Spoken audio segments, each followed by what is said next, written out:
200 days, almost 200 nights, 1,800,000 lives extinguished in barely 6 months. A city that before the summer of 1942 housed more than 400,000 inhabitants was reduced to smoking rubble, frozen corpses, and the endless echo of explosions.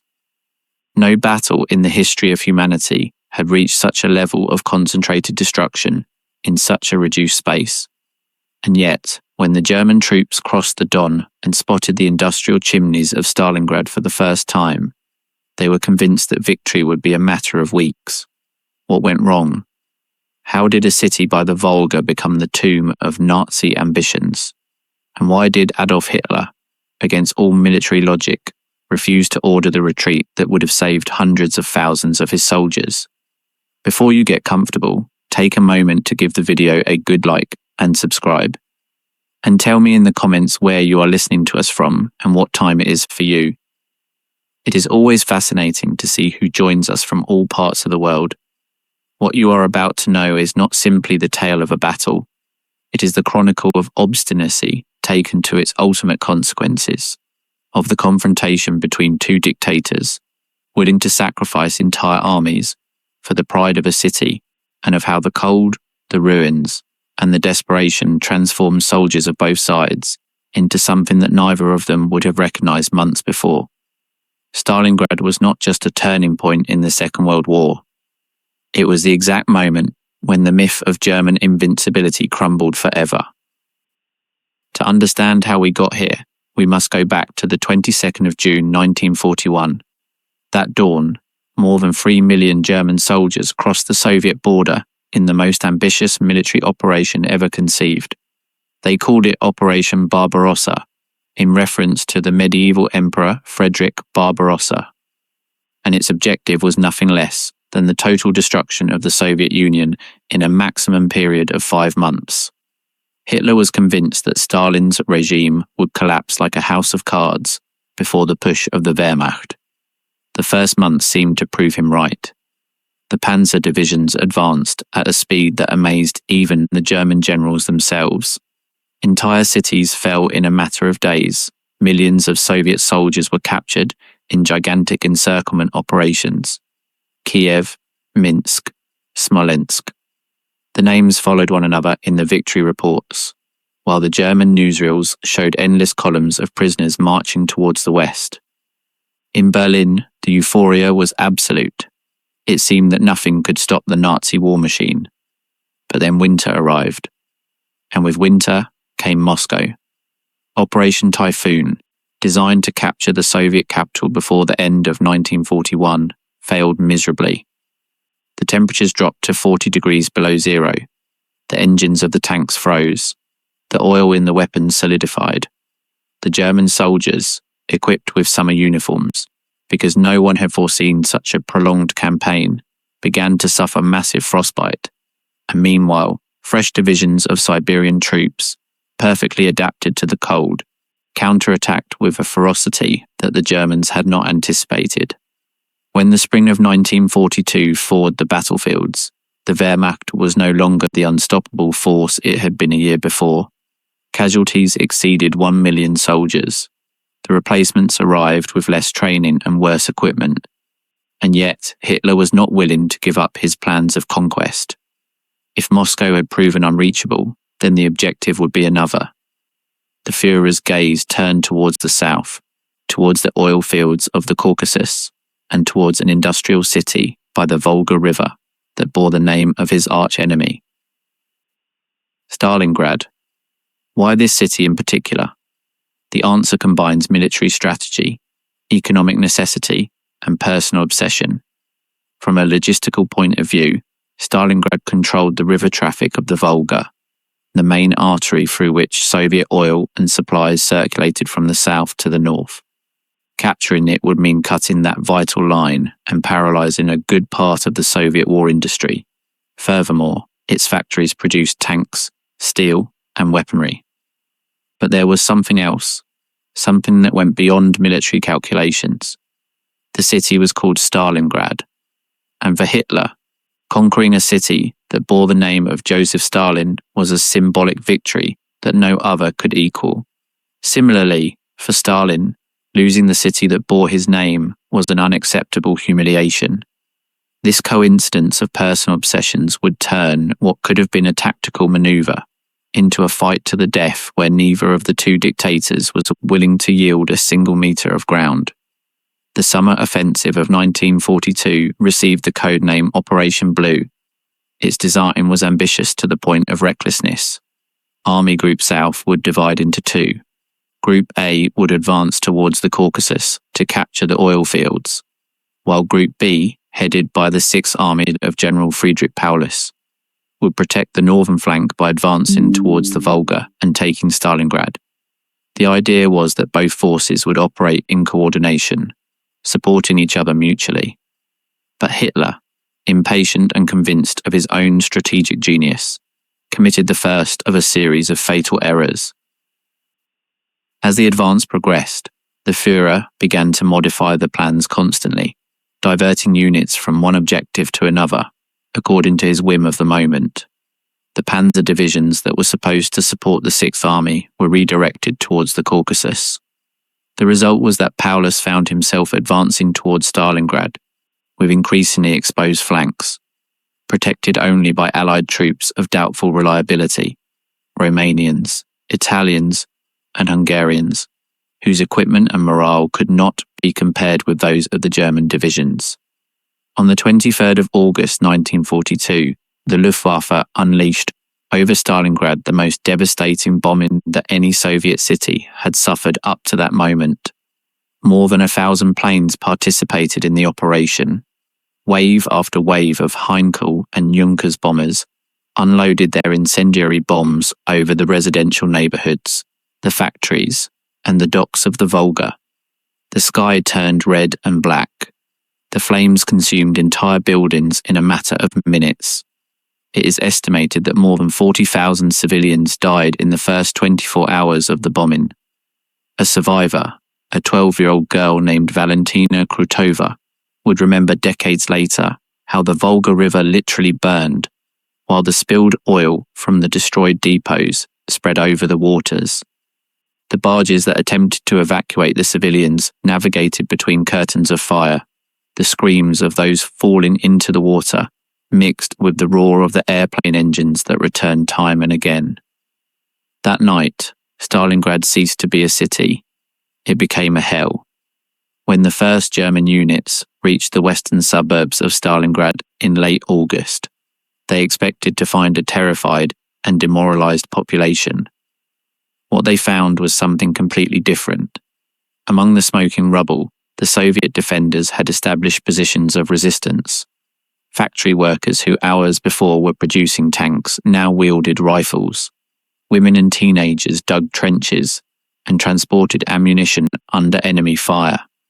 And somewhere behind the lines, General Vasily Churikov had just received command of the 62nd Army with a very simple order from his superiors: not a single step back.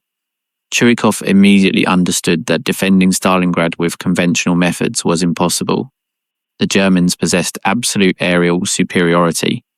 Their tanks and artillery could pulverize any defensive position in open field. The only way to neutralize those advantages was to get so close to the enemy that the German planes and cannons could not fire without risking hitting their own troops. Thus was born the tactic that the Soviets would call hugging the enemy, and that the Germans would come to know as Rattenkrieg, War of Rats. Imagine for a moment what it meant to fight in those conditions. The streets of Stalingrad had become canyons of rubble, where every window could hide a sniper, every basement could harbour an ambush, every half-collapsed wall could fall on the soldiers trying to advance. Combats were not measured in kilometres won or lost, but in rooms, in staircases, in floors of buildings that changed hands several times a day. A German officer wrote in his diary that capturing a kitchen had cost his company 3 days and 14 casualties. The Soviet soldiers learned to move through the sewers, emerging behind the German lines when they least expected it. Assault groups of 3 or 4 combatants, armed with grenades, knives, and submachine guns. infiltrated at night into positions the Germans thought secured. At dawn, explosions and gunshots revealed that the defenders had recovered buildings that the Wehrmacht had conquered with enormous effort the day before. This war of attrition, brutal and relentless, began to erode the morale of the German troops long before the encirclement closed around them. One place became the maximum symbol of this desperate resistance. The Stalingrad tractor factory, reconverted to produce T-34 tanks, kept operating while the combats literally roared at its doors. The workers assembled the tanks that then went directly into combat unpainted, sometimes with the workers themselves as improvised crew members. When the Germans finally managed to penetrate the factory complex in mid-October, the fight continued among the industrial warehouses, between the machine tools and the smelting furnaces, hand to hand, with wrenches and iron bars when the bullets ran out. How was it possible that poorly equipped soldiers, many of them without formal military training, resisted with such ferocity? The answer has multiple layers. On the one hand, Stalin's draconian orders left no other option. Order 227, issued in July 1942, established that any unauthorized retreat would be punished with immediate execution. Blocking battalions of the NKVD positioned themselves behind the Soviet lines, with instructions to shoot anyone who tried to flee. But the fear of their own commissars does not explain the resistance by itself. There was something deeper. For many of those defenders, Stalingrad was not just a city, it was the symbol of everything the Nazis wanted to destroy. The atrocities committed by the German occupation forces in the conquered territories had reached the ears of the Soviets. The massacres of civilians, the mass executions of Jews, the brutal treatment of prisoners of war. The soldiers defending Stalingrad knew, or thought they knew, that surrender was not an option because the Germans took no prisoners. And although this was not entirely true in all cases, the Soviet propaganda had ensured that no one harbored illusions about the fate that awaited them if they fell into enemy hands. Furthermore, there was the purely emotional factor of defending the homeland. Many of the defenders were originally from Stalingrad itself or the surrounding regions. They were literally fighting for their homes, for the streets where they had grown up, for the memories of a life that the German bombings had reduced to ashes. A Soviet soldier named Anatoly Mereshko, who survived the whole battle, would remember years later that every time he saw the bodies of civilians among the rubble, his hatred towards the invader was renewed, with an intensity that surprised himself. But perhaps no figure embodies the spirit of the defense of Stalingrad better than a young 22-year-old sniper named Vasily Zaitsev. Born in the Urals, Zaitsev had learned to shoot hunting deer and wolves in the mountains of his childhood. When he was assigned to Stalingrad in September 1942, his superiors quickly discovered that he possessed an exceptional talent. In his first weeks of combat, Zaitsev eliminated more than 40 German soldiers, with his Mosin Nagant rifle earning a reputation that soon spread across the entire front. Soviet propaganda turned Zaitsev into a living legend. The frontline newspapers published his exploits, exaggerating them when necessary to inspire the troops. But the most important thing was not what Zaitsev did with his rifle, but what he taught others. He established an informal school of snipers in the basements of Stalingrad, where he transmitted his techniques to dozens of soldiers, who in turn trained others. Soon, the Germans found themselves subjected to constant harassment. Any careless movement, any head peeking over a trench, could mean a Soviet bullet between the eyes. Legend has it that the Germans, desperate to neutralize Zaitsev, sent their best sniper, an SS officer named Major Koenig, with the specific mission to eliminate him. For several days, both shooters hunted each other among the ruins, in a deadly duel where the slightest mistake meant death. Finally, according to the Soviet version, Zaitsev detected the reflection of the sun on Koenig's telescopic sight, hidden under a metal sheet, and shot him before the German could react. Did this duel really happen? Historians debate it to this day. There are no German records confirming the existence of Major Koenig, and it is possible that the whole story was a propagandistic elaboration. But what no one disputes is that the Soviet snipers wreaked havoc among the German ranks and contributed significantly to the psychological wear of the invading troops. As September gave way to October, the situation in Stalingrad stabilized into a bloody equilibrium. The Germans controlled approximately 90% of the city, but that 90% consisted mainly of uninhabitable ruins. The Soviets clung to a strip of land along the Volga that in some points did not exceed 300 meters in depth, but that strip included the factories and the landing points where reinforcements and supplies arrived from the eastern bank of the river. General Paulus launched one assault after another, convinced that a final effort would be enough to throw the defenders into the Volga. Every attack gained a few meters of ground at the cost of unacceptable casualties. Every night, Soviet barges crossed the river under the fire of German artillery to bring ammunition, food, and fresh troops that replaced the fallen. It was a war of attrition in its purest form, and although the Germans did not know it yet, it was a war they were losing. Why didn't Paulus retreat when he was still in time? Why didn't Hitler order the withdrawal of the Sixth Army to more defensible positions before it was too late? The answers to these questions reveal to what extent military decisions were subordinated to political and ideological considerations. For Hitler, retreating from Stalingrad was simply unthinkable. He had promised publicly that the city would fall. He had boasted to the world that German troops already dominated the Volga, admitting that the Soviet army, which he considered racially inferior, had managed to halt the advance of the Wehrmacht would be an intolerable personal humiliation. Furthermore, there was a strategic factor. If the Sixth Army withdrew, the entire offensive towards the Caucasus would be compromised. The divisions advancing towards the oil fields would have their northern flank completely exposed. Hitler convinced himself that holding Stalingrad was essential for the German war effort, even though the reality was that the determination to capture the city was bleeding dry, precisely the forces that were supposed to protect that flank. Paulus, for his part, was a meticulous and competent staff officer, but he lacked the audacity and independent judgment that the situation demanded. He had risen in the military ranks thanks to his ability to plan operations and execute the orders of his superiors, not for his initiative on the battlefield.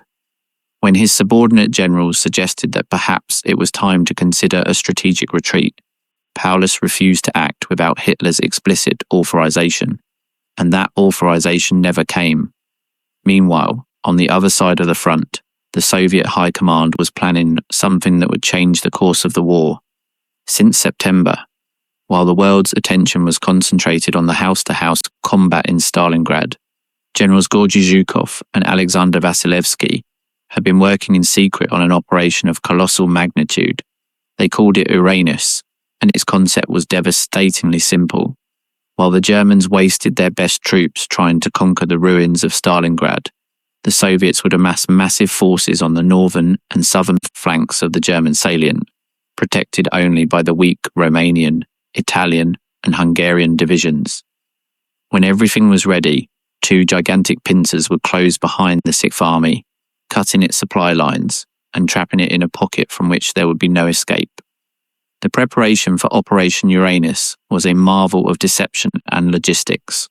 More than 1 million Soviet soldiers, thousands of tanks and artillery pieces were transported to the concentration zones under strict camouflage measures. The movements were carried out at night. Radios remained silent. False rumors were spread about offensives in other sectors of the front to confuse German intelligence. And when some reports about the build-up of Soviet troops reached the German headquarters, they were dismissed as exaggerations or distraction maneuvers. On the 19th of November 1942, at 6:30 in the morning, more than 3,500 Soviet artillery pieces opened fire simultaneously against the Romanian positions north of Stalingrad. The bombardment was so intense that survivors would describe it as if the entire world had disintegrated. Columns of earth, snow, and human bodies rose towards the grey sky, while the shock waves knocked down the soldiers trying to take refuge in their trenches. When the artillery fell silent, the Soviet tanks emerged from the morning fog and hurled themselves upon the Romanian lines. The Romanian resistance crumbled in a matter of hours. It was not that the Romanian soldiers lacked courage, but that they had been sent to defend a front of hundreds of kilometers, with obsolete weaponry, without adequate anti-tank support, and with the promise of German reinforcements that never arrived. Entire divisions were annihilated or scattered. The Soviet T-34 tanks broke through the gaps and advanced deeply into the German rear, sowing panic and cutting communications. The next day, November 20th, the southern pincer was set in motion against the Romanian positions south of Stalingrad, with equally catastrophic results for the defenders. In less than 72 hours, both Soviet forces had advanced more than 100 kilometers into the interior of the territory controlled by the Germans. And on November 23rd, in the small town of Calaf, the two pincers met. The encirclement was complete. 290,000 German soldiers and their allies were trapped in a pocket approximately 50 kilometers long by 40 wide. Among them were the best divisions of the Sixth Army, veterans of countless victories who now found themselves without supplies, without reinforcements, and without a clear escape route. When the news reached the headquarters, many officers could not believe it. How was it possible that an entire army had been surrounded without anyone foreseeing the blow? Friedrich Paulus, facing the worst crisis of his career, sent an urgent message to Hitler's headquarters, requesting permission to attempt a breakout towards the west, while his troops still retained the necessary strength and supplies. His subordinate generals supported him unanimously. Staying meant death or capture for everyone. Breaking the encirclement was risky, but at least it offered a chance of survival. Paulus expected that Hitler, faced with the prospect of losing an entire army, would authorize the retreat. He did not know Adolf Hitler. The Führer's response was categorical.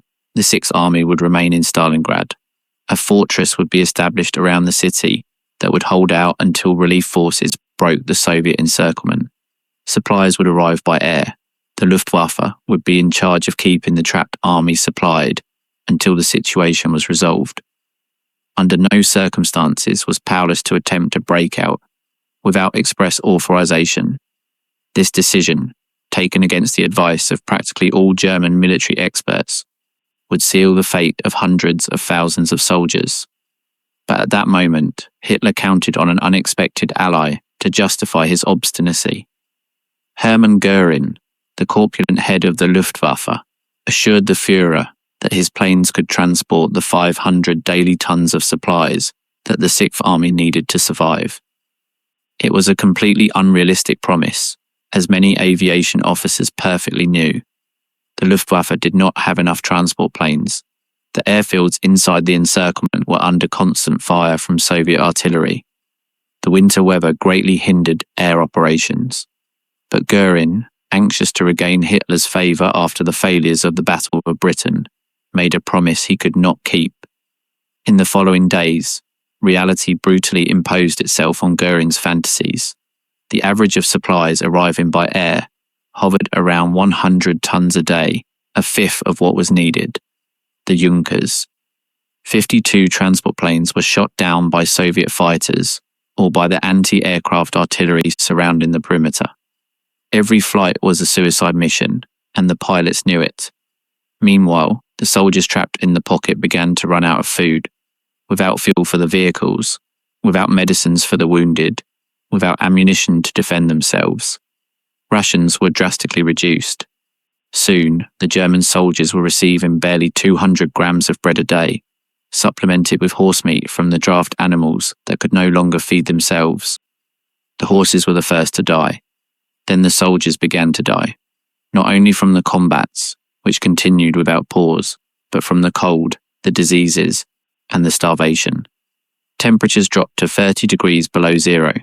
The threadbare uniforms did not protect against the frost. The field hospitals filled with cases of frostbite, dysentery, and typhus. A German soldier named Wilhelm Hoffmann, whose diary was recovered after the war, left a chilling testimony of those days. In his early entries, written when the army was advancing towards Stalingrad, The tone was optimistic. Hoffmann wrote about the imminent victory, about the weakness of the enemy, about his trust in the Führer. As the weeks passed, the tone changed. The entries became shorter, more somber. He spoke of comrades dying by his side, of sleepless nights under constant bombardment, of the exhaustion and despair that seized the troops. The last entry, dated in late December, simply said that there was no hope left and that everything was lost. What did those trapped soldiers think about the regime that had sent them to die in the Russian steppes? Did they still believe in Hitler? Or had the Stalingrad experience destroyed their faith in Nazism? The answers varied depending on the individual. Some, even in the most desperate circumstances, maintained their loyalty to the end. Decades of indoctrination, the previous successes of the Wehrmacht, the constant propaganda assuring them that the Führer would never abandon them. All this had created an almost religious bond that resisted even the most overwhelming evidence of betrayal. But others began to doubt. In the frozen trenches, far from the triumphalist speeches of Berlin, reality was impossible to ignore. Hitler had promised that he would get them out of there. Hitler had promised that the Luftwaffe would supply them. Hitler had promised that reinforcements were on the way. None of those promises had been fulfilled, and while the soldiers died of cold and exhaustion, a bitter irony began to circulate among them. The Führer, they said, has turned us into a fortress of frozen corpses. In mid-December, a German relief column attempted to break the Soviet encirclement from the southwest. Operation Winter Storm, commanded by Field Marshal Erich von Manstein, one of the most capable strategists of the German army, represented the last real hope for the trapped troops. Manstein gathered the available forces, including several elite panzer divisions, and launched his offensive on December 12th. The first days were promising. The German divisions advanced against a fierce but not insurmountable Soviet resistance. By December 19th, Manstein's vanguard found itself just 48 kilometers from the perimeter of the encirclement. From the positions of the Sixth Army, the soldiers could see the flashes of the combats on the horizon. Many believed that liberation was within reach. But then Manstein sent a message to Paulus that would change everything. The relief general explained that his forces were too weakened to complete the breakthrough alone. He needed the Sixth Army to attack from inside the encirclement to meet him halfway.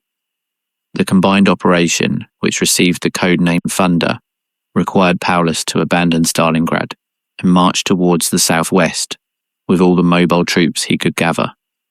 Paulus consulted Hitler. The answer was negative. The Führer expressly prohibited any attempt to abandon Stalingrad. The Sixth Army must remain in its position and wait for Manstein to complete the breakout on his own. It was a militarily absurd order, as Manstein and Paulus knew perfectly well. But Paulus, true to his nature of an obedient subordinate, followed the instructions. By December 23rd, the Soviet offensive in other sectors of the front forced Manstein to divert his reserves to avoid a greater collapse. Operation Winter Storm halted and then retreated. The last opportunity to save the Sixth Army had vanished. The following 6 weeks were a prolonged agony. The perimeter of the pocket contracted constantly under Soviet pressure. Every day, the German troops abandoned positions they could no longer defend, falling back towards the center of what was left of Stalingrad. The airfields from which the scarce supplies arrived were captured one after another, further reducing the trickle of aerial supply.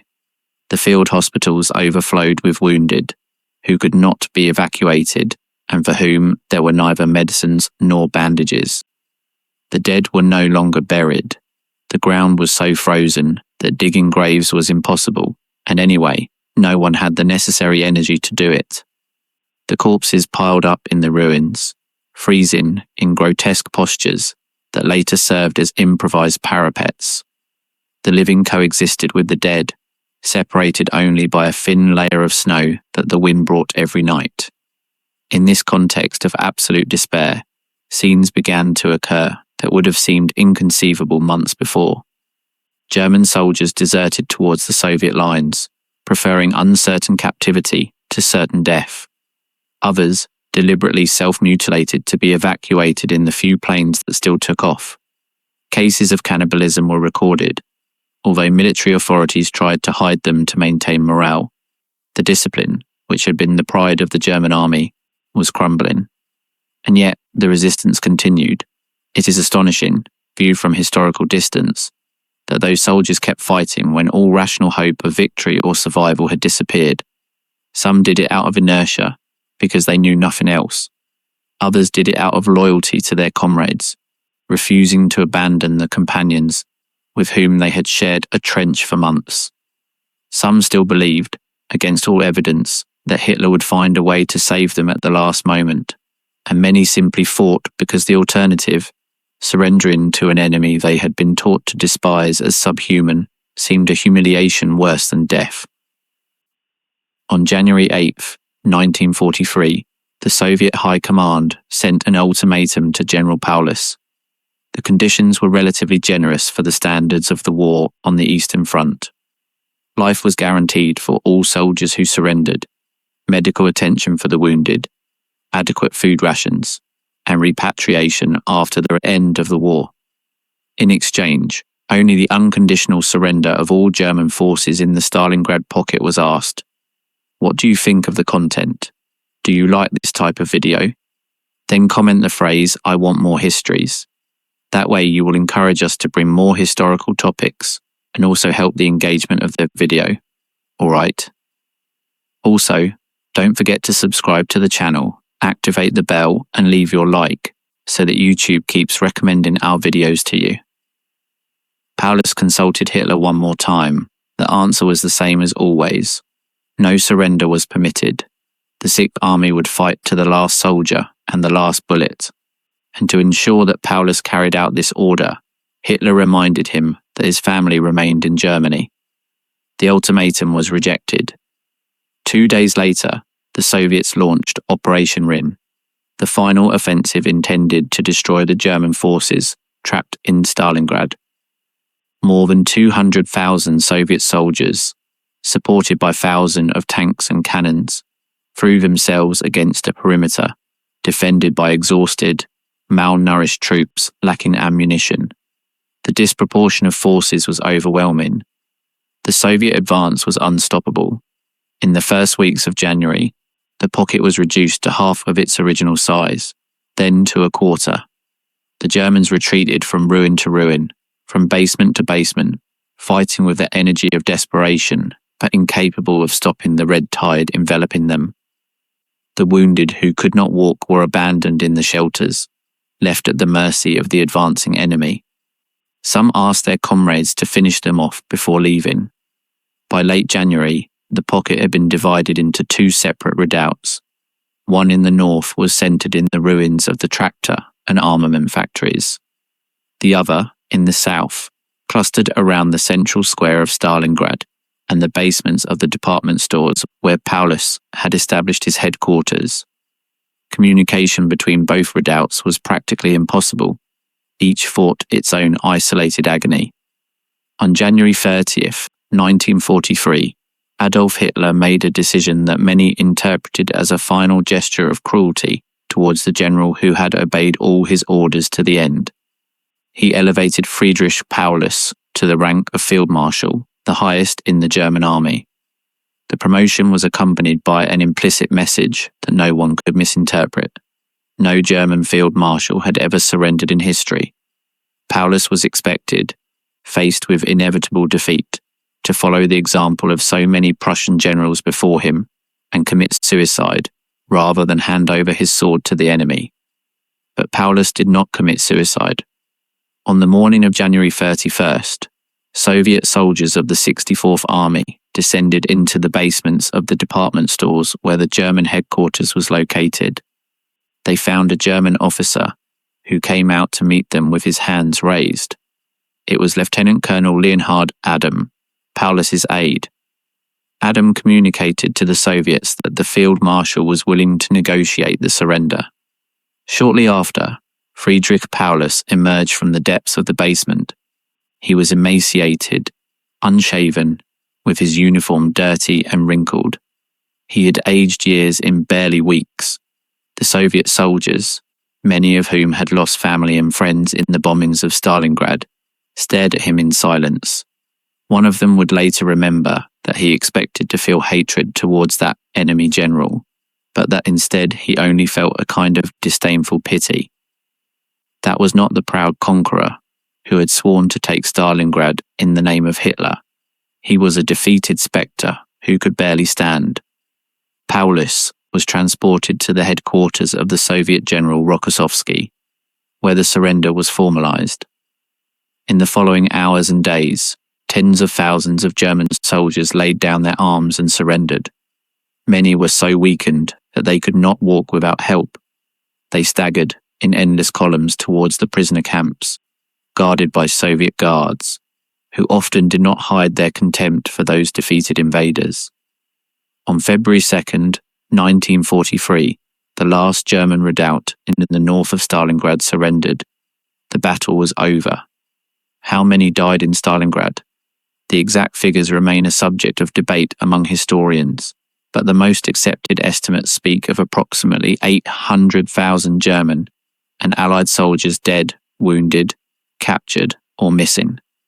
On the Soviet side, total casualties, including civilians, could exceed 1 million people. Summing both sides, Stalingrad cost nearly 2 million human lives in just 6 months.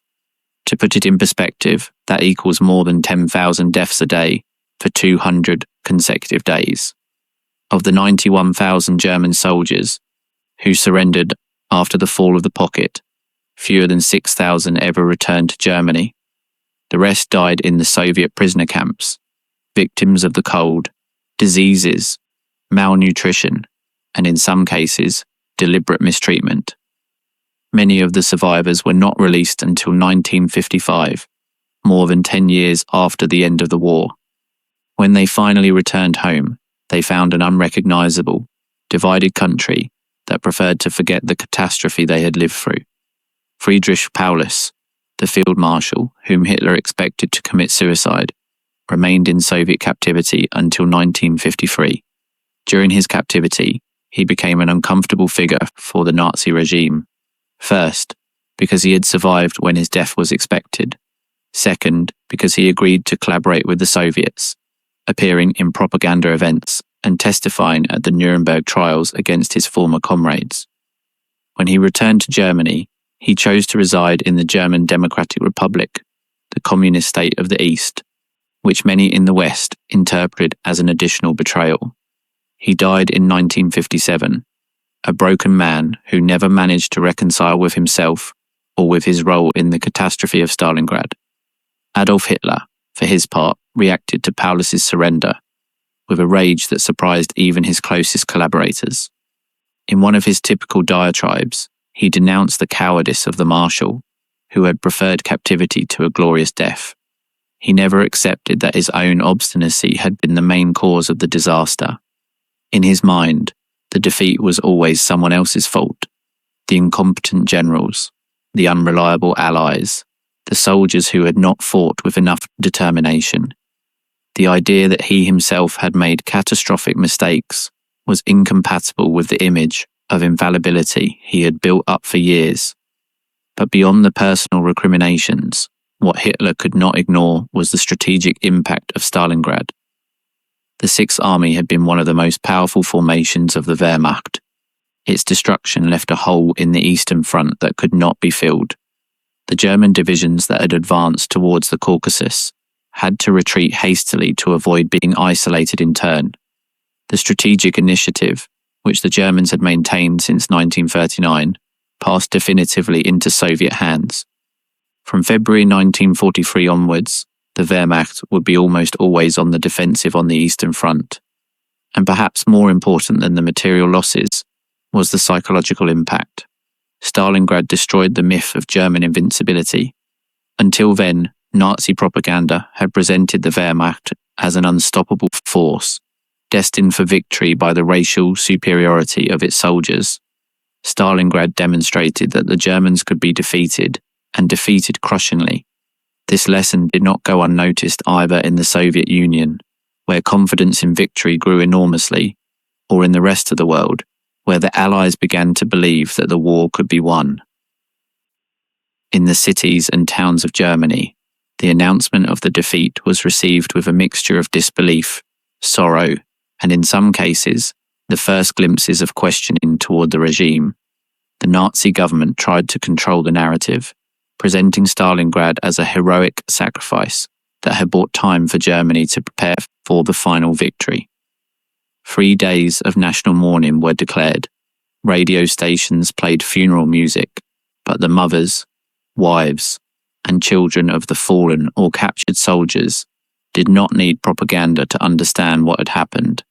Their loved ones would not return, and the Führer's promise of a short and victorious war had been revealed as a tragic lie. Could the disaster of Stalingrad have been avoided? Historians have debated this question for decades, and the answers depend largely on the hypotheses adopted. If Hitler had allowed Paulus to retreat when the Soviet encirclement began to close, the majority of the troops of the Sixth Army would probably have been saved. If Operation Blue had been designed more realistically, without dividing forces between divergent objectives, perhaps the Germans would have managed to consolidate their conquests in southern Russia. If German intelligence had detected the buildup of Soviet troops for Operation Uranus, the vulnerable flanks could have been reinforced in time. But all these hypotheses ignore the fundamental factor that made the catastrophe inevitable: the nature of the Nazi regime and its leader. Adolf Hitler was not a military strategist, no matter how much he considered himself a genius. He was an ideologue obsessed with symbols, convinced that will could overcome any material reality, incapable of admitting mistakes or delegating decisions to more competent experts. A system where all important decisions depended on a single individual, and where dissenting from that individual was impossible, was doomed to make catastrophic mistakes. Stalingrad was not an anomaly. It was the logical result of a regime based on the cult of personality and the contempt for reality. But it would be a mistake to end this account focusing only on the Germans. Stalingrad was, above all, a Soviet victory, and it is worth reflecting on what that victory meant for those who conquered it. The defenders of Stalingrad, from the generals like Chuikov to the anonymous soldiers who fought among the rubble, demonstrated a capacity for resistance that astounded the world. They fought in conditions that would have broken less motivated armies. They endured constant bombings, shortage of supplies, extreme cold, and the almost absolute certainty that they would die. And yet, they did not give up. Where did that resistance come from? The explanations are multiple and complementary. The Soviet system, with all its brutality, had created a society where obedience and collective sacrifice were supreme values. Stalin's orders, no matter how ruthless, were obeyed because the fear of the consequences of disobeying them was greater than the fear of the enemy. But reducing the defense of Stalingrad to pure fear would be unfair. Many of those soldiers fought for their families, for their land, for an idea of the Soviet Union that, however far removed from the reality of Stalinism, provided them with a sense of purpose. Furthermore, the defense of Stalingrad generated its own dynamic of heroism and sacrifice. When soldiers saw their comrades die fighting, they felt the moral obligation to continue the fight, so those deaths would not be in vain. When factory workers took up arms to defend their workplaces, they were defending something tangible and personal, not just a political abstraction.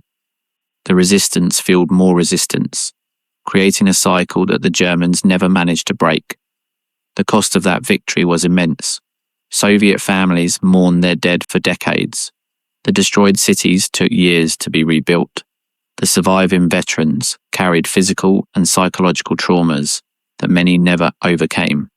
And Stalin's regime, which had committed its own atrocities before, during, and after the war, used the victory of Stalingrad to legitimize and perpetuate itself in power. But none of that can take away from those who fought in Stalingrad the merit of what they achieved. They stopped the most powerful army the world had seen until then. They changed the course of the most destructive war in history.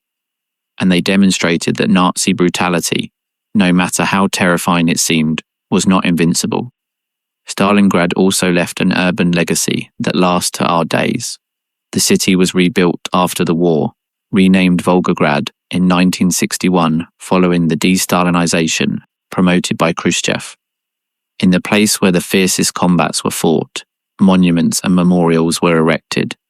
The most impressive of all is the Motherland statue, a colossal figure, 85 meters high, that crowns the hill of Mamayev Kurgan, the strategic point that changed hands the most times during the battle. The statue, with its sword raised towards the sky, represents the spirit of Soviet resistance and is visible from kilometers away. Below the hill, in the crypts and halls of the memorial, the names of the fallen are inscribed on the walls. There are so many that reading them all would take hours. Russian families still visit the place to honor ancestors who died more than 80 years ago. For them, Stalingrad is not just history, it is personal memory, transmitted from generation to generation, of a sacrifice that marked the national identity forever. But the legacy of Stalingrad goes beyond monuments and commemorative ceremonies. The battle transformed the way urban warfare was thought about and practiced. Military tacticians from all over the world studied the methods that Soviets and Germans employed in the streets of Stalingrad, extracting lessons that would be applied in subsequent conflicts. The tactic of hugging the enemy, developed by Chuikov, the importance of snipers in urban combat, the use of highly mobile, small assault groups. All these innovations were incorporated into the military doctrine of multiple countries. It also became clear that modern cities, with their multi-story buildings, their subterranean networks, and their industrial infrastructure, offered defensive advantages that could compensate for enormous inequalities in firepower. An army with aerial and artillery superiority could devastate a city, but conquering it meter by meter required a sacrifice of lives that few forces were willing to assume. This lesson would be repeated in countless subsequent conflicts, from the Battle of Berlin to the urban wars of the 21st century. Perhaps the most profound lesson of Stalingrad is the one that relates least to military tactics. It is a lesson about the limits of power and the consequences of arrogance. Adolf Hitler invaded the Soviet Union convinced that his enemies were racially inferior and that the Soviet regime would collapse at the first serious blow. He stubbornly insisted on capturing Stalingrad because the name of the city was an insult to his ego. He refused to permit retreat because admitting a mistake was incompatible with his self-image of an infallible leader. In each of these decisions, reality was ignored in favor of ideology and personal vanity. And in each case, the price was paid by the soldiers and civilians, trapped in the hell that he had created. It is tempting to think that figures like Hitler belong to a bygone past, that modern democracies are immunized against that kind of destructive leadership. But the history of Stalingrad reminds us that demagoguery, the cult of personality, and contempt for experts can emerge in any society and in any era. The circumstances that allowed Hitler to reach power, economic crisis, national resentment, political polarization, are not exclusive to interwar Germany. Recognizing the warning signs, defending the institutions that protect against the abuse of power, is the best way to honor the memory of those who suffered the consequences of not having done so in time. Now then, let us return to the streets of Stalingrad to explore individual stories that illuminate the human experience of that unprecedented battle. Among the thousands of Soviet soldiers who defended the city, there was a significant proportion of women. This was unusual for the time, since the majority of the world's armies did not allow women to serve in combat roles. But the Soviet Union, facing a crisis of national survival, mobilized all available human resources, regardless of gender. It is estimated that around 800,000 women served in the Soviet armed forces during the Second World War, and a considerable number of them participated directly in the combats of Stalingrad. Among the most famous were the pilots of the 588th Night Bomber Aviation Regiment, known by the Germans by a nickname that they themselves adopted with pride, the Night Witches. These aviators flew obsolete Polikarpov Po-2 biplanes, aircraft originally designed as agricultural trainers, so slow and fragile that any German fighter could shoot them down effortlessly. But precisely that apparent weakness became their strength. The Po-2s flew so low and so slowly that they passed below the German radars. Their engines, turned off at the moment of the attack, produced a characteristic whistling sound that the German soldiers compared to the sound of a broom sweeping the night sky. Hence the name Witches. Nadezhda Popova, one of the most highly decorated pilots of the regiment, completed more than 800 combat missions during the war. In an interview decades later, she recalled a night over Stalingrad, when her plane was hit by anti-aircraft fire. With the fuselage burning and the navigator wounded behind her back, Popova managed to land in a field a few kilometers from the Soviet lines. She dragged her wounded companion for hours in the snow until reaching a first aid post. The next day, when they offered her leave to recover, she rejected it. There was work to do. What drove these young women to risk their lives night after night in aircraft that their own instructors considered death traps? The answer is not simple. For some, it was the desire to avenge fallen relatives. For others, the ideological conviction that they were defending a system that had given them opportunities unthinkable for previous generations of Russian women. And for many, simply, it was the determination to prove that they could do anything the male soldiers did, and do it just as well or better. But the Night Witches were not the only women who left their mark on Stalingrad. In the trenches and basements of the city, thousands of women served as snipers, nurses, radio operators, and frontline combatants.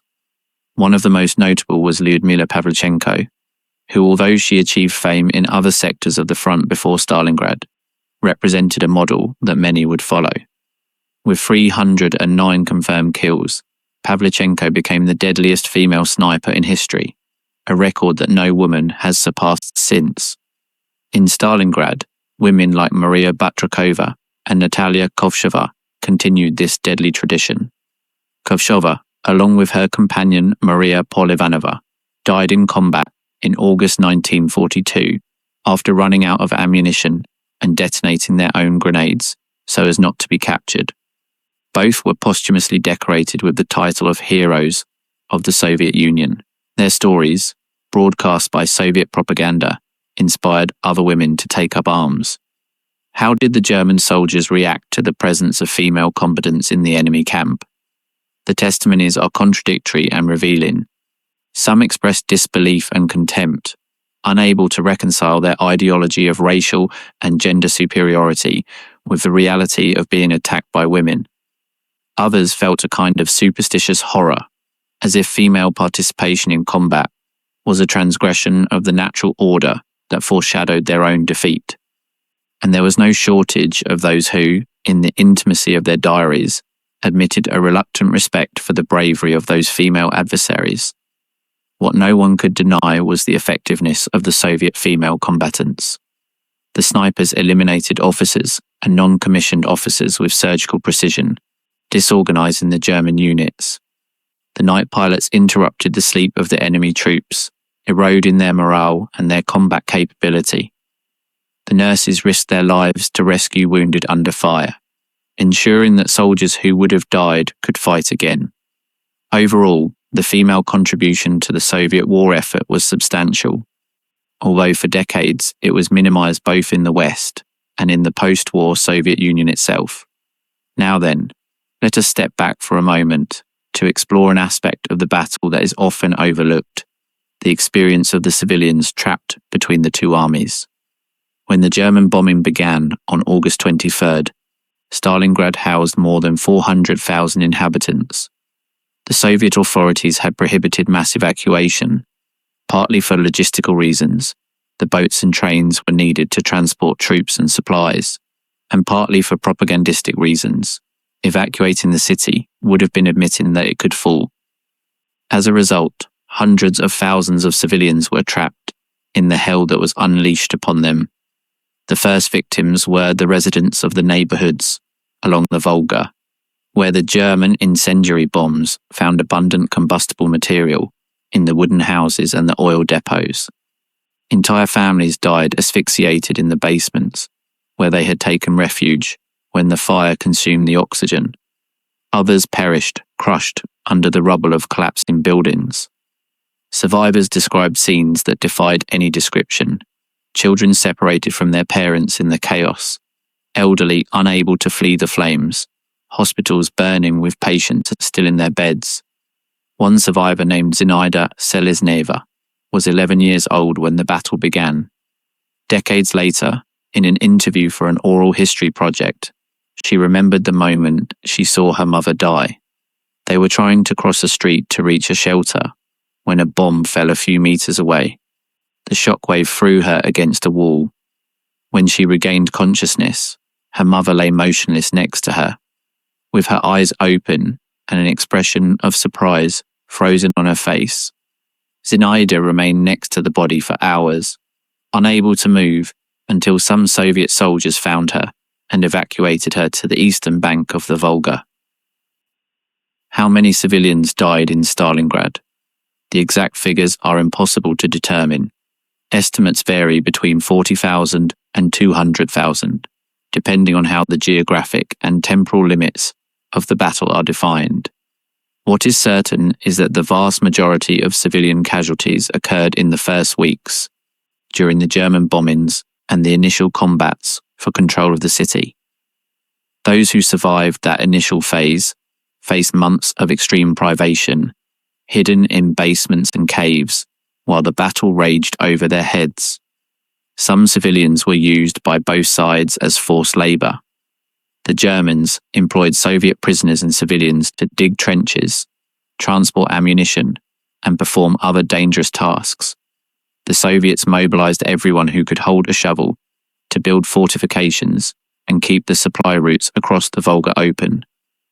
In both cases, conditions were brutal and the mortality rate high.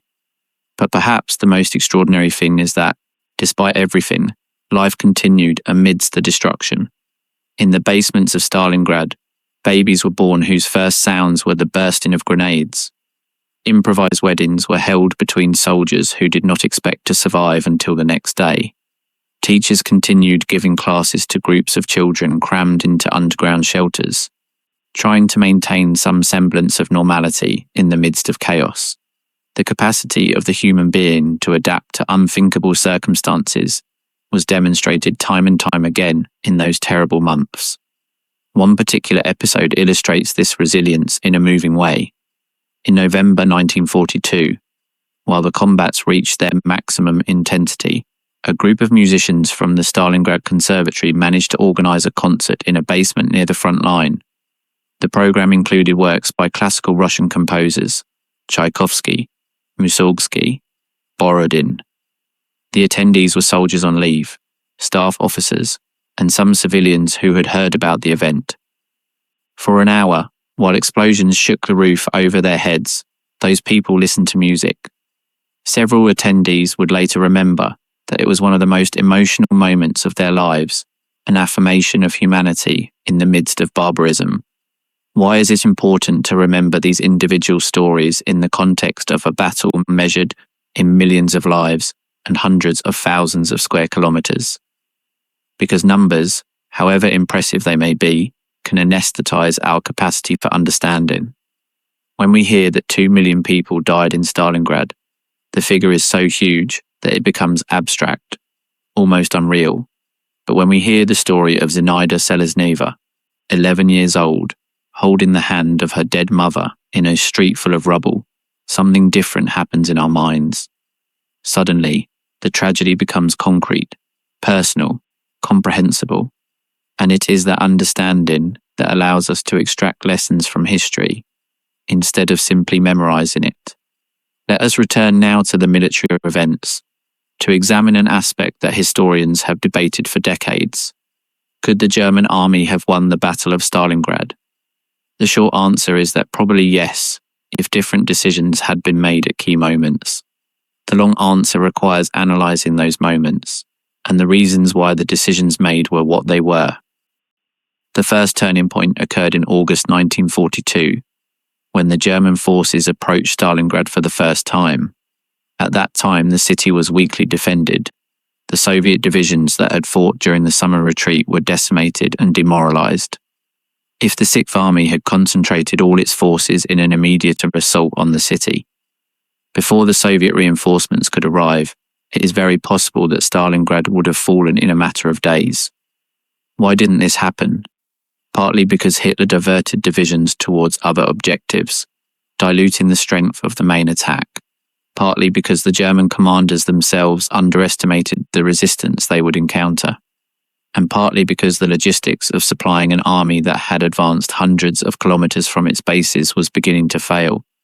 The tanks ran out of fuel, the trucks broke down on the dusty roads of the steppe. The supply lines were stretched to the breaking point.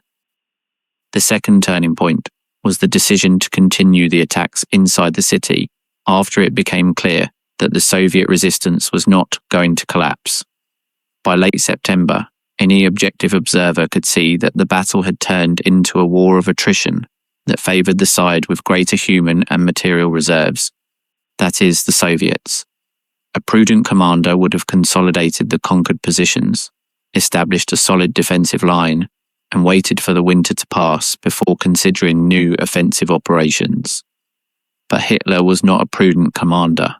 For him, abandoning the attack on Stalingrad was unthinkable. Every metre of ground gained had cost German blood, and that blood could not have been shed in vain. Furthermore, there was the psychological factor of propaganda. German newsreels had repeatedly announced that the fall of Stalingrad was imminent. Admitting that the army had stalled would have been an unbearable humiliation. The third and most decisive turning point was, of course, the refusal to allow the withdrawal of the Sixth Army, when the Soviet encirclement closed in November. Even then, during the first days after Operation Uranus, a breakout was still possible. The Soviet lines were not completely consolidated. The Sixth Army retained enough fuel and ammunition for a concentrated effort. If Paulus had acted on his own initiative, disobeying Hitler's orders, he probably would have saved the majority of his troops. Why didn't he do it? The reasons are multiple and revealing of the functioning of the Nazi system. Paulus was an officer trained in the Prussian tradition of unconditional obedience to higher authority. Disobeying a direct order from the Führer was something he simply could not conceive. Furthermore, there were practical considerations. His family was in Germany, at the mercy of the regime. Officers who defied Hitler tended to suffer disastrous consequences, and not only them, but also their loved ones. It must also be considered that, at first, many in the German high command sincerely believed Hitler's promises. The airlift would keep the army supplied. Manstein's relief offensive would break the encirclement. The situation was grave but not desperate. Only when it became clear that none of those promises would be fulfilled did some officers begin to question the orders. By then, it was too late. But let us speculate for a moment. What would have happened if Stalingrad had fallen? Would the final outcome of the war have changed? Historians who have explored this hypothesis generally agree that, although a German victory in Stalingrad would have prolonged the war and caused millions of additional deaths, it probably would not have altered the final outcome. The reasons are structural. First, the Soviet Union possessed an industrial and demographic base that Germany simply could not equal. Even after losing huge tracts of territory in 1941 and 42, the Soviets could produce more tanks, more planes, and more cannons than the Germans, and they could replace their human losses, however terrible they were, while Germany was beginning to deplete its reserve of military-age men. Second, the United States had entered the war in December 1941. American industrial potential, once fully mobilized, was overwhelming. Lend-Lease supplies arriving in the Soviet Union via Persia, the Arctic, and the Pacific included trucks, locomotives, food, aluminum, and other essential materials that allowed the Soviets to concentrate their own production on weaponry. Without that aid, the Soviet resistance would have been much more difficult. With it, the German defeat was only a matter of time. Third, the Nazi regime was inherently limited by its own ideology. The brutality of the German occupation in the Soviet territories, the mass shootings, the forced labor, the deliberate destruction of entire villages, guaranteed that the local population would never collaborate voluntarily with the invaders. Any army that treats the inhabitants of conquered territories as subhuman is creating a resistance that sooner or later will strike back at it. Soviet partisans, operating behind German lines attacking supplies and communications, were a significant factor in the attrition of the Wehrmacht. However, none of this diminishes the importance of the Soviet victory in Stalingrad. Even if the German defeat was probable in the long run, Stalingrad accelerated that process enormously. It destroyed the best field army the Wehrmacht possessed. It demonstrated that the Germans could be defeated in a decisive battle, and it provided the Soviets with the confidence and experience they needed for the offensives that would follow. Let us now talk about what happened after Stalingrad, because the battle was only the beginning of a strategic transformation that would take the Soviets from the Volga to Berlin. In the months following Paulus's surrender, the Red Army launched a series of offensives that recovered much of the territory lost in 1941 and 42. Kharkov, the second largest city in Ukraine, changed hands several times in fierce combat. The Kursk salient became the scene of the largest tank battle in history in July 1943, another Soviet victory that definitively confirmed that the strategic initiative had shifted sides. The Germans were still capable of inflicting local defeats and resisting tenaciously, but they could no longer dictate the terms of the war. Every time they attempted an offensive, they met with Soviet forces superior in number and increasingly better equipped. And every time they tried to establish a defensive line, the Soviets found a weak point and exploited it. This transformation was not only quantitative but also qualitative. Soviet commanders had learned from the disasters of 1941. Incompetent officers had been replaced by more capable ones, selected for their actual skill rather than their political loyalty. Tactics had been refined. Soviet deception operations, called Maskirovka, became increasingly sophisticated, hiding troop concentrations until the moment of attack. Coordination between infantry, armor, artillery, and aviation improved constantly. Stalingrad was the crucible where this new Red Army was forged. The survivors of the battle, both those who had defended the city and those who had participated in Operation Uranus, became the core of experience around which the forces that would liberate Eastern Europe and conquer Berlin were built. The methods that had worked in Stalingrad, defense in depth, concentrated counterattacks, the use of urban terrain, became standard doctrine. And while the Soviets advanced towards the west, the Germans faced an existential crisis that Stalingrad had revealed but not created. The Nazi regime was losing the war it had itself started and had no way to stop the bleeding. How did German society react to the defeat of Stalingrad? The 3 days of national mourning ordered by the regime were an implicit recognition that something had irrevocably changed. For the first time since Hitler came to power, the Nazi government publicly admitted a significant setback. Newspapers and radio presented the battle as a heroic sacrifice that had saved the Eastern Front from total collapse, but this narrative did not convince everyone. In the homes where letters from the front had stopped arriving, where official notifications of death or disappearance began to accumulate, the official discourse sounded increasingly hollow. Mothers and wives knew that their loved ones would not return. The rumours about the true conditions in the Stalingrad pocket, rumours that contradicted the official version of heroic resistance, circulated in fearful whispers. And although few dared to express their doubts aloud, the myth of the Führer's invincibility had received a crack that would never completely heal. We must not exaggerate the immediate impact of Stalingrad on German public opinion. The Nazi regime still controlled all the media, still had a fearsome machinery of repression, still counted on millions of convinced believers. Organised opposition was minimal and was constantly monitored by the Gestapo. It would be more than 2 years before the final defeat would force the Germans to fully confront the consequences of what they had supported or tolerated. But something had changed. Blind trust in Hitler's leadership, which had been almost universal after the victories of 1940, was no longer sustainable for everyone. Some began to quietly prepare for a future that would not include the promised victory. Others clung even tighter to their faith in the Führer, refusing to accept evidence that contradicted their beliefs. And a small minority began to contemplate the unthinkable, that perhaps it was necessary to act to stop the catastrophe before it was too late. This last current would culminate on July the 20th, 1944, when a group of officers tried to assassinate Hitler with a bomb in his headquarters. The attempt failed.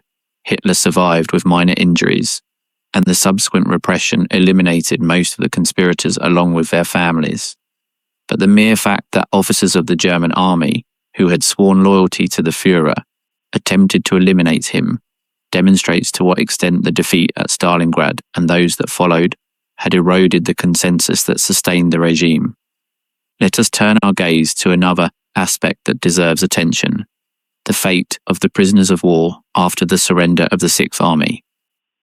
When the fighting ended on February 2nd, 1943, approximately 91,000 German and Allied soldiers surrendered to the Soviet forces. Many of them were in deplorable physical conditions, malnourished, sick, with infected wounds that had not received proper treatment. The weeks of siege had taken a terrible toll even on those who had survived the combats. The Soviets were not prepared to receive so many prisoners. The improvised concentration camps lacked basic facilities. There were not enough barracks. There was not enough food. There were not enough doctors or medicines. The prisoners, already weakened, began to die in alarming numbers. Epidemics of typhus and dysentery spread through the camps. The Soviet guards, many of whom had lost relatives in the war, did not always treat the prisoners with humanity.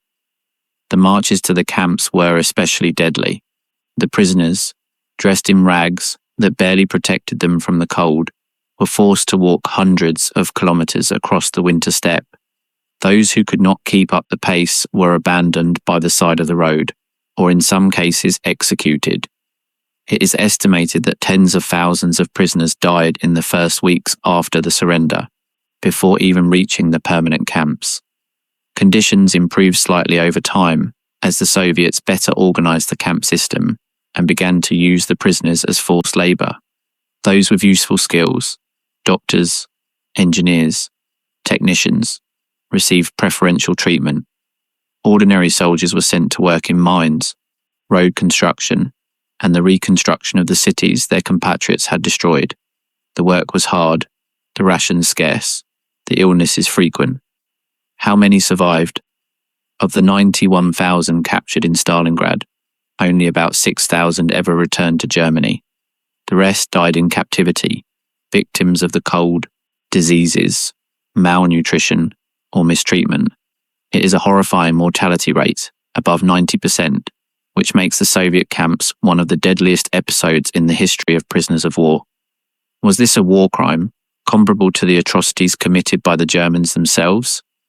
Historians debate this question. On the one hand, the conditions in the Soviet camps were clearly inhuman and violated international conventions on the treatment of prisoners. On the other hand, the Soviet Union had not signed the Geneva Convention of 1929, and the conditions the German prisoners suffered were not very different from those suffered by many Soviet citizens at that time of widespread scarcity. Furthermore, the argument that the Germans had renounced any right to humane treatment due to the atrocities they themselves had committed, although morally questionable, resonated in a society that had suffered so much at the hands of the invader.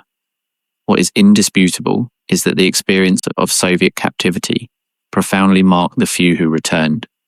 Many returned to a divided Germany, where their experience was uncomfortable to remember. In West Germany, former prisoners were often viewed with suspicion for having survived when so many others died, raising the implicit question of what they had done to survive. In East Germany, their suffering was minimized, so as not to tarnish relations with the Soviet Union. In both cases, survivors found it difficult to talk about what they had lived through. Only decades later, when the Cold War ended and Soviet archives were partially opened, did a more complete picture of what had happened in the camps begin to emerge.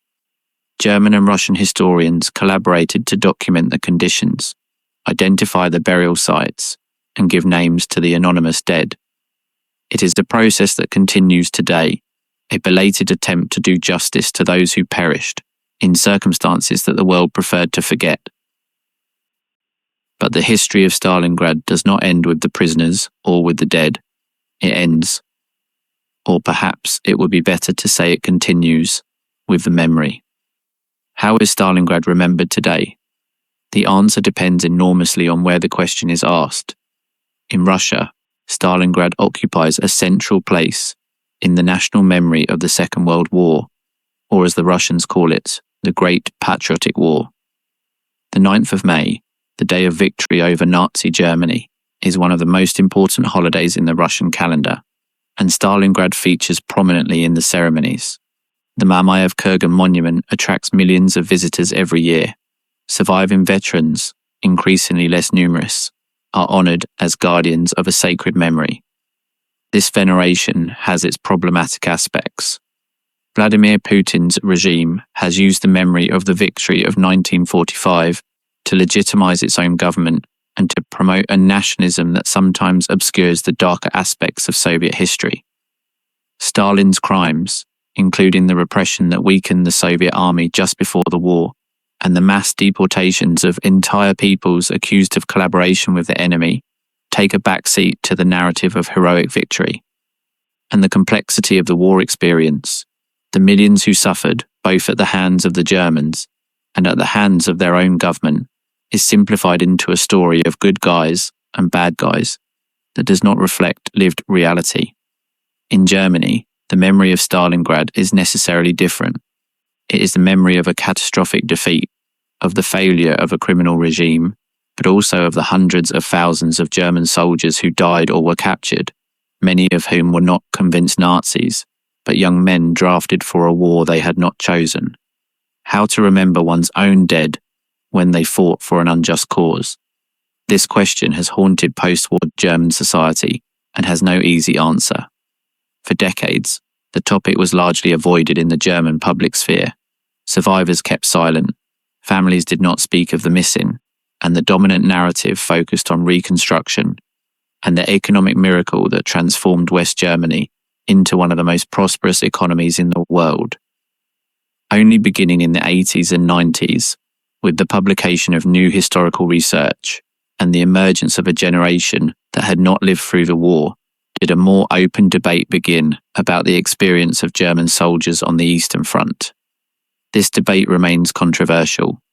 On the one hand, recognizing the suffering of German soldiers can seem like a relativization of the crimes of Nazism, an unacceptable equation between victims and victimizers.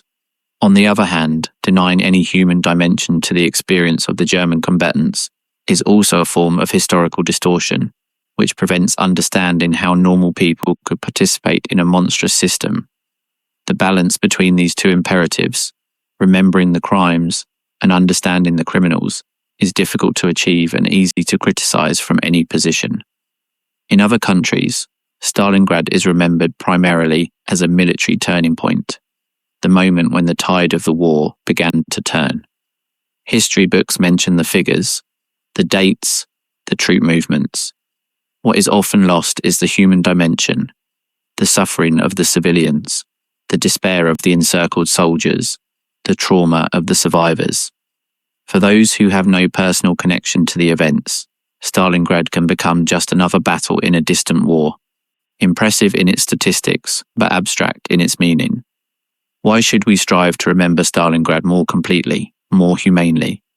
Because history is not just what happened, but what it means for us today. And the meaning of Stalingrad goes far beyond a lesson on military tactics or geopolitics. Stalingrad shows us how far human violence can go when the forces of extreme nationalism, racism, and militarism are unleashed.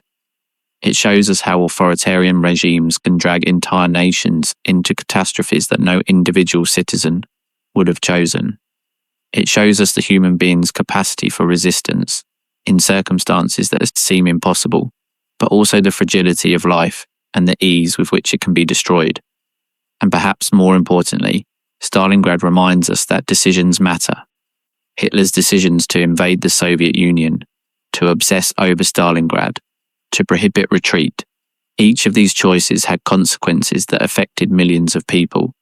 Stalin's decisions to resist at all costs, to sacrifice entire armies to buy time, to build a war industry that finally surpassed the German one, also had enormous consequences.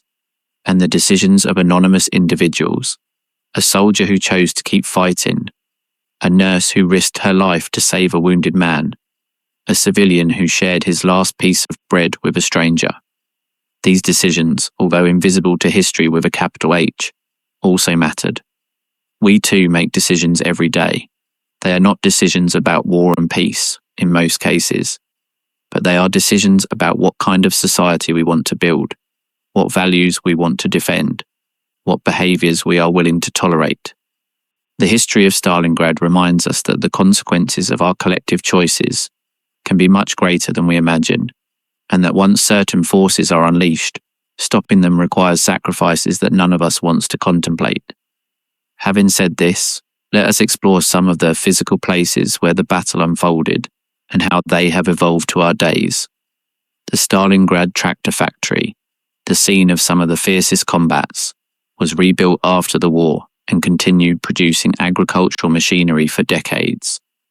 The workers who laboured in its warehouses sometimes found bullet casings or shrapnel fragments among the machinery, silent reminders of what had happened there. The factory finally closed in the 90s, a victim of the chaotic transition to a market economy that followed the collapse of the Soviet Union. Its buildings remain standing, some converted into museums, others abandoned and slowly deteriorating. The hill of Mamayev Kurgan, the highest point of the city and one of the most disputed places during the battle, is today a memorial complex that attracts millions of visitors. The ascent towards the Motherland statue passes through a series of plazas, sculptures, and walls with inscriptions that commemorate the fallen. In the centre of the complex, an eternal flame burns day and night, guarded by young volunteers who maintain a silent watch. During the battle, the hill changed hands countless times, and it is estimated that more than 30,000 soldiers from both sides died on its slopes. Today, when visitors walk along its paths, they are literally walking over the remains of those combatants, whose bodies were buried in mass graves that were never completely excavated. Pavlov's house, an apartment building that was defended by a small group of Soviet soldiers for 58 days against repeated German attacks, became a symbol of resistance during and after the war. Sergeant Yakov Pavlov, who led the initial defense, gave the building its name, although he never sought the fame that came to him. The original house was partially destroyed during the battle, but its ruins were preserved as a monument for some years. Later, a new apartment building was built on the same site, incorporating fragments of the original structure and a commemorative plaque. The current residents literally live in a place of historical memory. The Volga, which during the battle was the only communication route between the defenders of Stalingrad and the rest of the Soviet Union, continues to flow majestically next to the city. During the months of the battle, crossing the river was one of the most dangerous missions that could be assigned to a soldier. The barges that transported reinforcements and supplies were constant targets of German artillery and aviation. It is estimated that tens of thousands of people died in the river or on its banks during the battle. Today, ferries and tourist boats cross the same waters, and passengers can contemplate the profile of a city that bears the scars of its past, although its appearance has changed completely.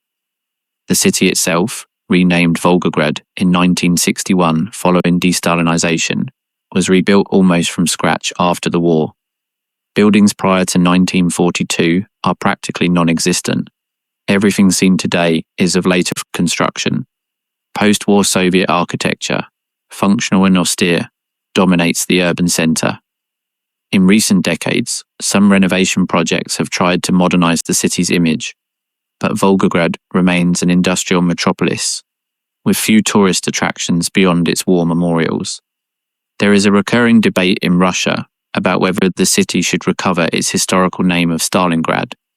Supporters argue that the name is associated with one of the greatest victories in Russian history, and that changing it was an act of unjustified historical revisionism. Opponents point out that Stalin was responsible for massive crimes against his own people, and that honouring his name is morally unacceptable. So far, the authorities have opted for a compromise. The city continues to be officially called Volgograd, but on holidays related to the battle, the temporary use of the name Stalingrad is permitted. Beyond the physical places, Stalingrad lives on in popular culture in multiple forms. In cinema, the battle has been represented in numerous films, from Soviet propaganda productions to Western super-productions with millionaire budgets.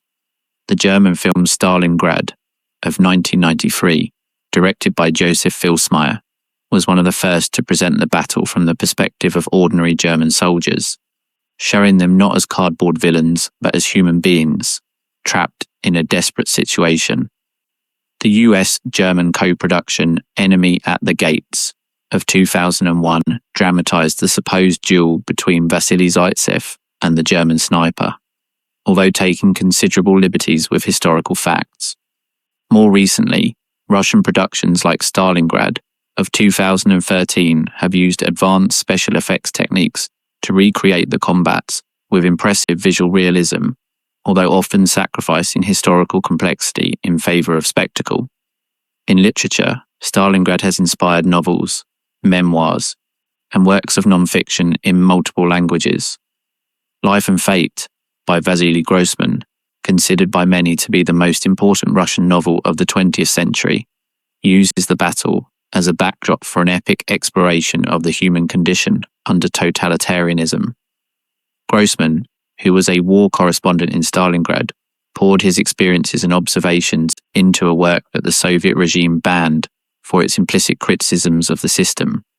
The manuscript was confiscated by the KGB and could only be published decades later, when microfilm copies were smuggled out of the Soviet Union. It is a work that deserves to be read, not only for its literary value, but for the light it sheds on what it meant to live and die in Stalingrad. Anthony Beevor, a British historian, published in 1998 an exhaustive study of the battle that became an international bestseller. His access to recently declassified Soviet archives allowed him to tell the story from both sides of the front with unprecedented detail.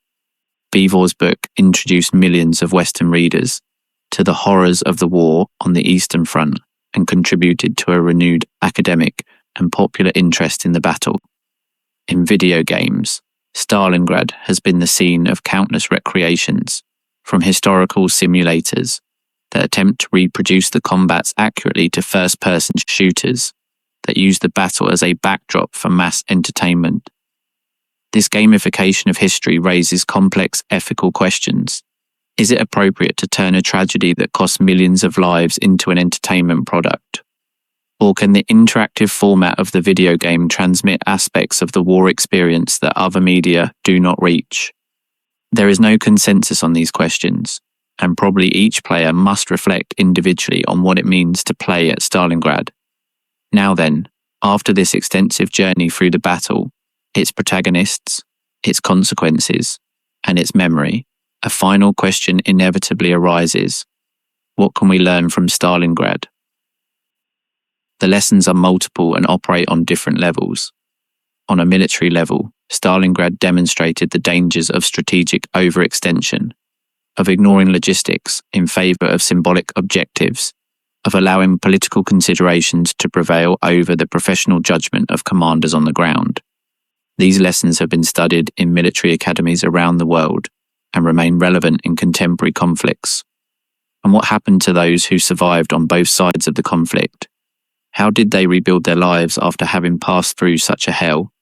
Could they ever overcome the nightmares that haunted them every night? These questions lead us to explore the psychological aftermath of Stalingrad, an aspect that for decades was ignored both in the Soviet Union and in Germany. The concept of post-traumatic stress disorder did not formally exist in 1943. Soldiers returning from the front with recurring nightmares panic attacks, inability to reintegrate into civilian life, were frequently diagnosed with vague terms like nervous exhaustion, or, worse still, accused of cowardice and weakness of character. In the Soviet Union, where admitting any vulnerability could have serious consequences, veterans learned to hide their traumas behind a facade of mandatory stoicism. A Soviet veteran named Nikolai Orlov, who had fought in the ruins of the tractor factory, described decades later how memories assaulted him in the most unexpected moments. The sound of a door slamming abruptly transported him instantly back to the explosions of German grenades.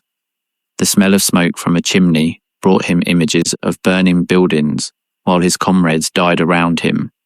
For years, he could not sleep more than 2 or 3 hours straight before waking up screaming, drenched in sweat, convinced that he was still trapped among the rubble. The most painful thing, Orlov confessed, was not remembering the combats themselves, but remembering the faces of the friends who had not survived.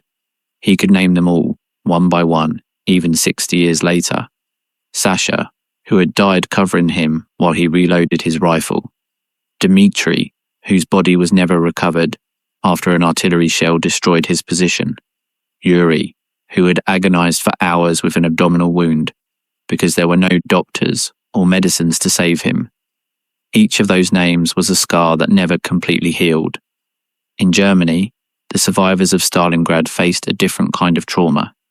In addition to the memories of the combats and the captivity, they carried the guilt of having survived when so many others had died. Why them and not their comrades? Had they done something dishonorable to save themselves? These questions, which were rarely spoken aloud, gnawed at many from the inside. And there was also the question of moral responsibility.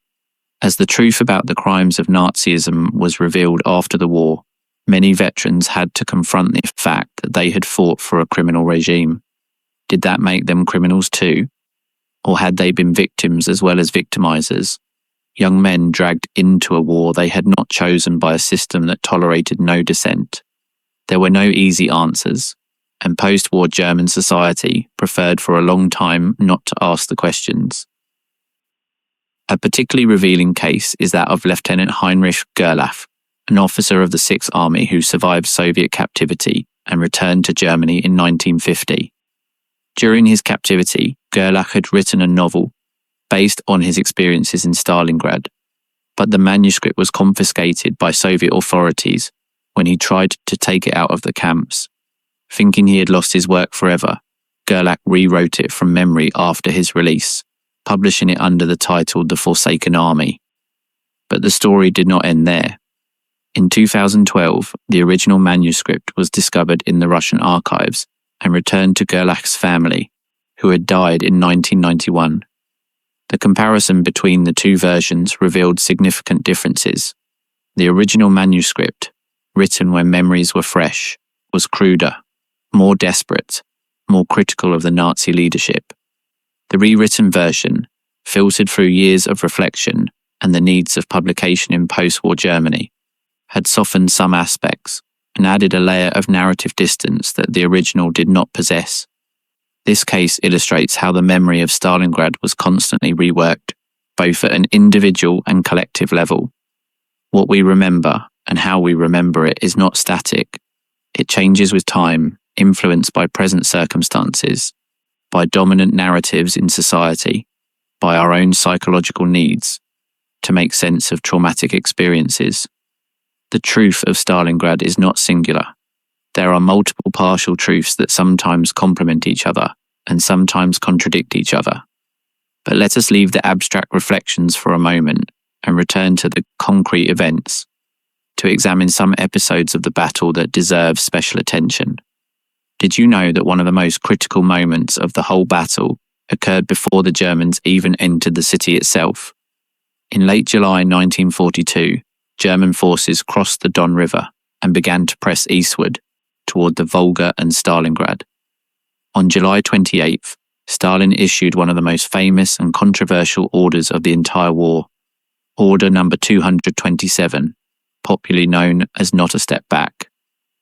This directive established that any unauthorized retreat would be considered treason and punished with maximum severity, including summary execution.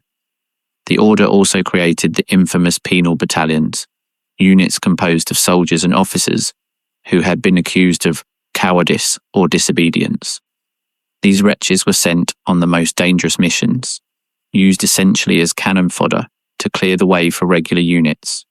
Few survived long enough to redeem themselves and be reintegrated into the regular army. Was Order 227 necessary to prevent the collapse of the Soviet front, or was it a brutal measure that caused more unnecessary deaths than it prevented? Historians continue to debate this question.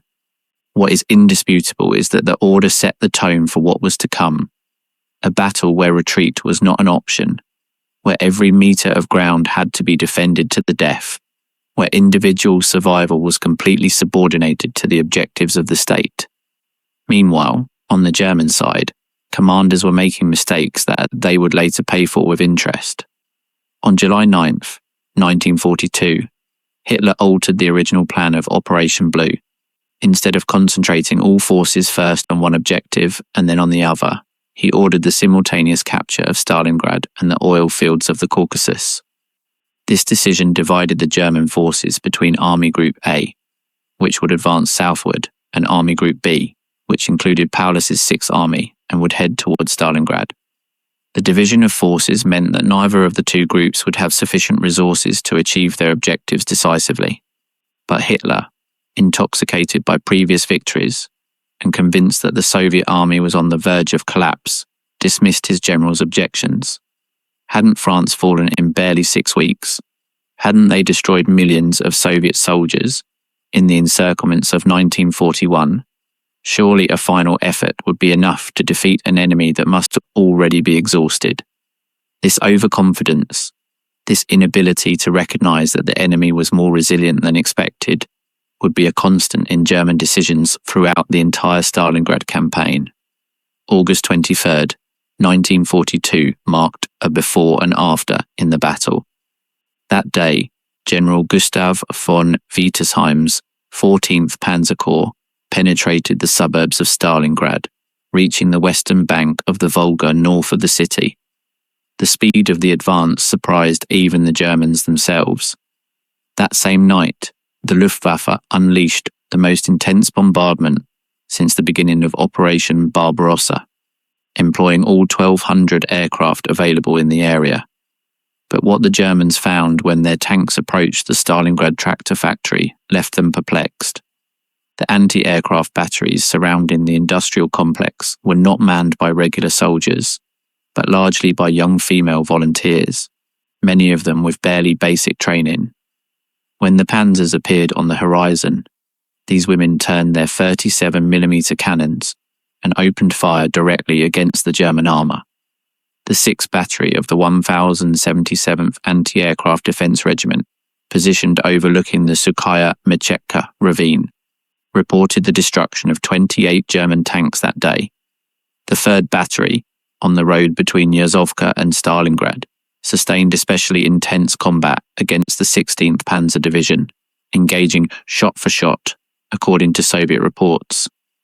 Throughout the day, the German division reported destroying 37 separate anti-aircraft positions, but the advance had been halted and the cost in armour and crews considerable. What led these young women to confront tanks designed to crush entire armies with anti-aircraft cannons? Part of the answer lies in Soviet ideology, which proclaimed gender equality and had mobilized women for roles that in other countries that were considered exclusively masculine. But there was also something more immediate. They were defending their city, their homes, their families. Many of them had been born and raised in Stalingrad. The tanks they saw approaching were coming to destroy everything they knew. Not all survived. Many died in their positions, overwhelmed by German firepower. But their resistance gained precious time that allowed Soviet units to reorganize and prepare new defensive lines. And their example inspired others to resist with equal determination. From that moment on, the battle entered its most brutal phase, combat house by house, basement by basement, room by room. General Vasily Chuikov, who assumed command of the 62nd Army in September, immediately understood that conventional methods would not work against an enemy with overwhelming aerial and artillery superiority. His solution was to get so close to the Germans that their planes and cannons could not fire without risking hitting their own troops. This tactic, which the Soviets called hugging the enemy, transformed every building into a fortress, every street into a death trap. Soviet assault groups, small units of between 10 and 50 combatants, specialized in infiltrating at night into positions the Germans had conquered during the day. Armed with grenades, submachine guns, and knives, they emerged from the sewers, from connected basements, from holes excavated among the rubble. At dawn, the Germans would discover that the positions they thought secured had been retaken, that their sentries lay with their throats cut, that the enemy was now behind them instead of in front. A German officer wrote in his diary that the battle had ceased to make any conventional sense. There were no clear fronts. There was no safe rear. There were no moments of rest. The enemy could appear at any moment, from any direction. Soldiers slept with weapons in their hands, if they slept at all.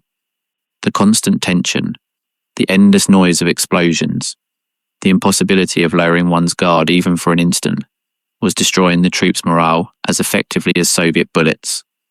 October 14th, 1942, was considered by Chuikov as the worst day of the entire battle. That day, the Germans launched their most devastating offensive, with the 14th Panzer Division and the 305th Infantry Division attacking toward the tractor factory, while the 24th Panzer Division struck from the south.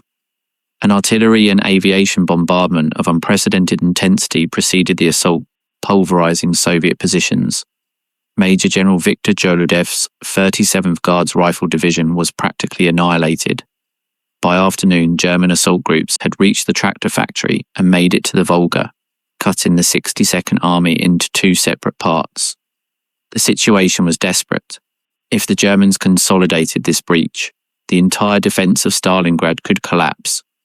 In response, the Soviet front headquarters sent emergency reinforcements, 3 battalions of the 300th Rifle Division and Colonel Vasily Sokolov's 45th Rifle Division, a force of more than 2,000 combatants. These soldiers were thrown directly into the combats at the Red October factory, one of the most fiercely contested industrial complexes of the whole battle. How was it possible that the Soviets kept sending reinforcements when it seemed they had nothing left? The answer lay on the other side of the Volga, where a logistical operation of gigantic proportions operated 24 hours a day. Every night, barges and boats crossed the river under the constant fire of German artillery, transporting fresh soldiers, ammunition, food, and medicines to the western bank and evacuating the wounded to the eastern one. The boatmen who made these trips knew that the odds of surviving each crossing were slim. The Volga was constantly illuminated by German flares, and any detected vessel immediately attracted a hail of projectiles. A boatman named Anatoly Kornienko made more than 150 crossings during the battle. He estimated that approximately 1 in 4 trips resulted in the sinking or severe damage of the vessel. On several occasions, he had to swim to the shore, dragging wounded soldiers who could not do it themselves. When asked decades later how he had found the courage to keep making those trips night after night, Kornienko shrugged and replied, "Someone had to do it. If I didn't do it, the comrades on the other side would die without bullets or bread. What other option was there?" This supply chain across the Volga, fragile but uninterrupted, was literally the lifeline that kept the defense of Stalingrad alive. The Germans knew it and dedicated enormous efforts to cutting it, but they never completely succeeded. There was always some barge that managed to get through. Some reinforcement always arrived. There was always a little more ammunition, and that little more was enough to maintain the resistance until winter arrived, and with it, Operation Uranus. What were the Soviets doing while the Germans wasted their forces trying to conquer the ruins of Stalingrad? The answer is, preparing one of the most brilliantly executed military operations of the entire war. Since September 1942, while the world's attention focused on the combats inside the city, Generals Georgy Zhukov and Alexander Vasilevsky worked in secret on Operation Uranus. The plan was devastatingly simple in concept, but enormously complex in execution: to mass massive forces on the northern and southern flanks of the German salient, protected by the weak Romanian, Italian, and Hungarian divisions, and then launch two converging pincers that would meet behind the Sixth Army, trapping it in a gigantic pocket. The problem was how to mass more than 1 million soldiers, thousands of tanks, and tens of thousands of artillery pieces without the Germans noticing. The Soviet solution was a marvel of deception and camouflage that would go down in military manuals around the world. Troop movements were carried out exclusively at night. Vehicles travelled with lights off, guided by soldiers with flashlights walking ahead of the columns. During the day, units hid in forests and villages, covered with camouflage nets and forbidden to make cooking fires that could reveal their presence. Radio communications were kept to an absolute minimum, and when it was necessary to transmit, elaborate codes that changed constantly were used. Simultaneously, the Soviets spread false information about planned offensives in other sectors of the front. Double agents leaked documents, suggesting that the main Soviet effort would be directed toward Moscow or toward the north. Dummy camps with wooden tanks and cardboard trucks were built to draw German aerial reconnaissance toward areas where there was nothing. Did the deception work? Amazingly, yes. Although some German intelligence reports warned about the build-up of Soviet forces on the flanks, these were dismissed as exaggerations or distraction maneuvers. The German commanders, obsessed with capturing the last Soviet redoubts inside Stalingrad, did not pay enough attention to what was happening around them. When they finally understood the magnitude of the threat, it was too late to react. On November 19th, 1942, at 5 a.m, more than 3,500 Soviet artillery pieces opened fire simultaneously against the Romanian positions north of Stalingrad. The military historian David Glantz described the Kotlubin operations, which preceded and accompanied Uranus, as the battles that decided Germany's fate before the Nazis even set foot in the city proper. The initial bombardment was of an intensity unprecedented up to that moment in the war. The Romanian survivors described it as if the whole world had disintegrated around them. Columns of earth, snow, and human fragments rose to the sky, while shockwaves knocked down those trying to stay on their feet. When the artillery fire ceased, the T-34 tanks emerged from the morning fog and hurled themselves upon the Romanian lines. The Kosaria and Ravenna divisions of the Italian army, although outnumbered 9-1, fought with more determination than the Germans expected. But by December the 19th, the lines had completely disintegrated. The Italian, Romanian, and Hungarian soldiers who had not died or been captured fled westward, abandoning equipment, vehicles, and hopes of victory. On November 23rd, exactly 4 days after the start of the offensive, the two Soviet pincers met near Kalav, a town by the Don River, about 60 kilometers west of Stalingrad. The encirclement was complete. 250,000 Axis soldiers, the flower of the German army, were trapped in a pocket with no escape.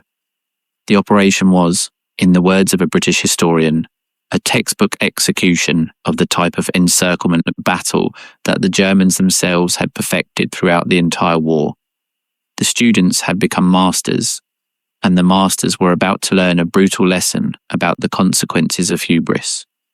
When news of the encirclement reached Hitler's headquarters, the initial reaction was disbelief, followed by fury. How was it possible that an entire army had been surrounded?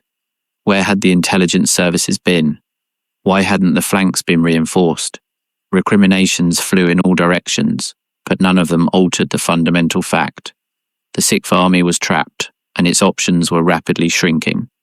Friedrich Paulus, facing the worst crisis of his military career, sent an urgent message requesting permission to attempt a breakout to the west. His subordinate generals unanimously supported this proposal. The troops still retained enough fuel and ammunition for a concentrated effort.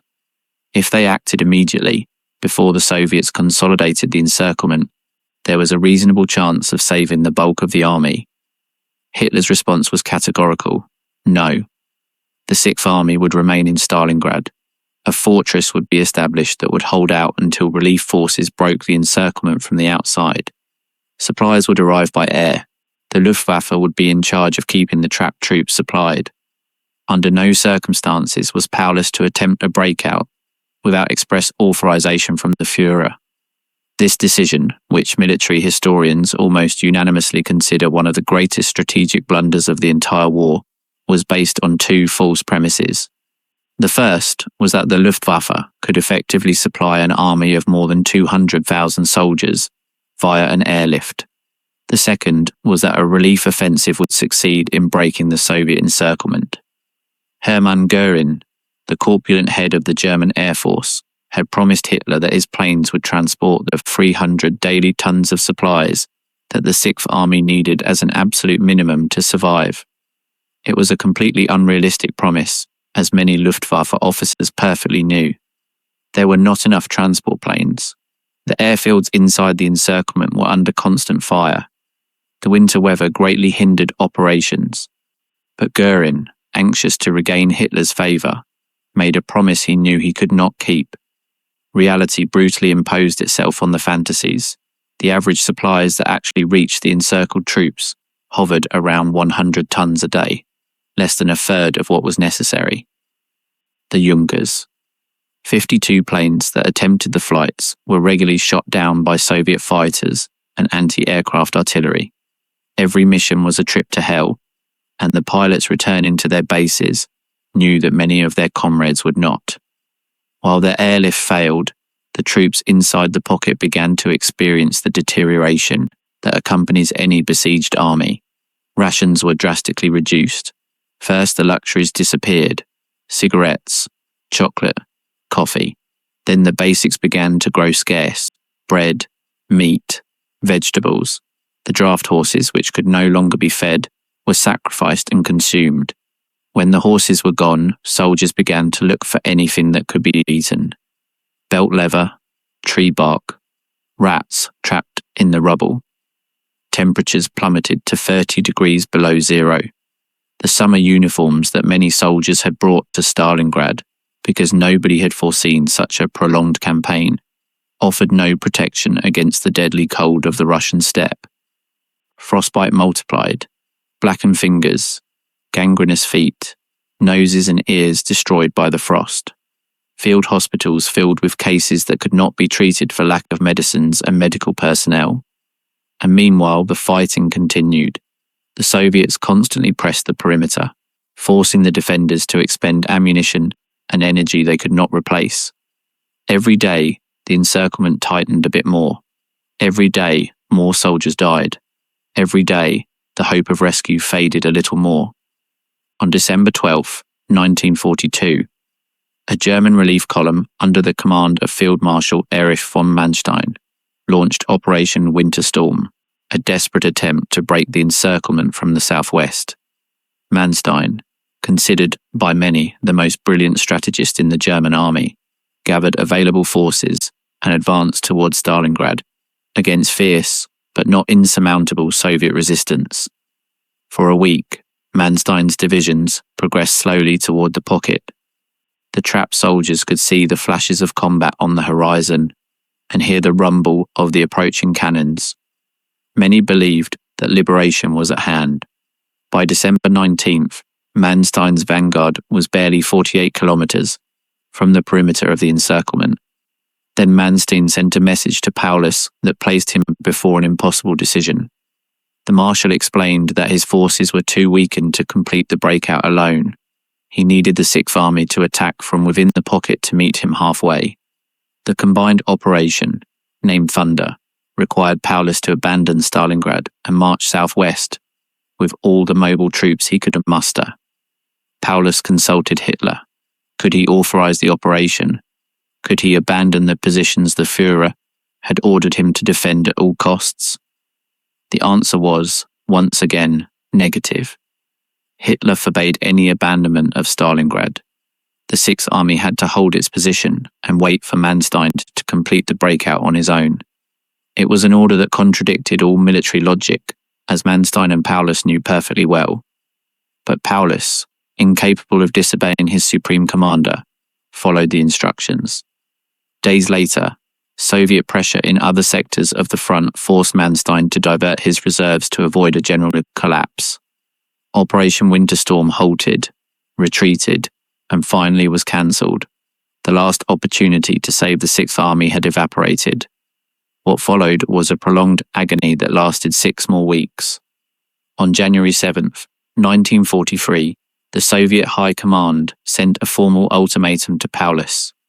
The letter, signed by Artillery Colonel General Voronov and Don Front Commander Lieutenant General Rokossovsky, offered relatively generous conditions: guaranteed life for all who surrendered, medical care for the wounded, adequate food rations, and repatriation after the war ended. In exchange, only unconditional surrender was demanded. Paulus consulted Hitler one last time.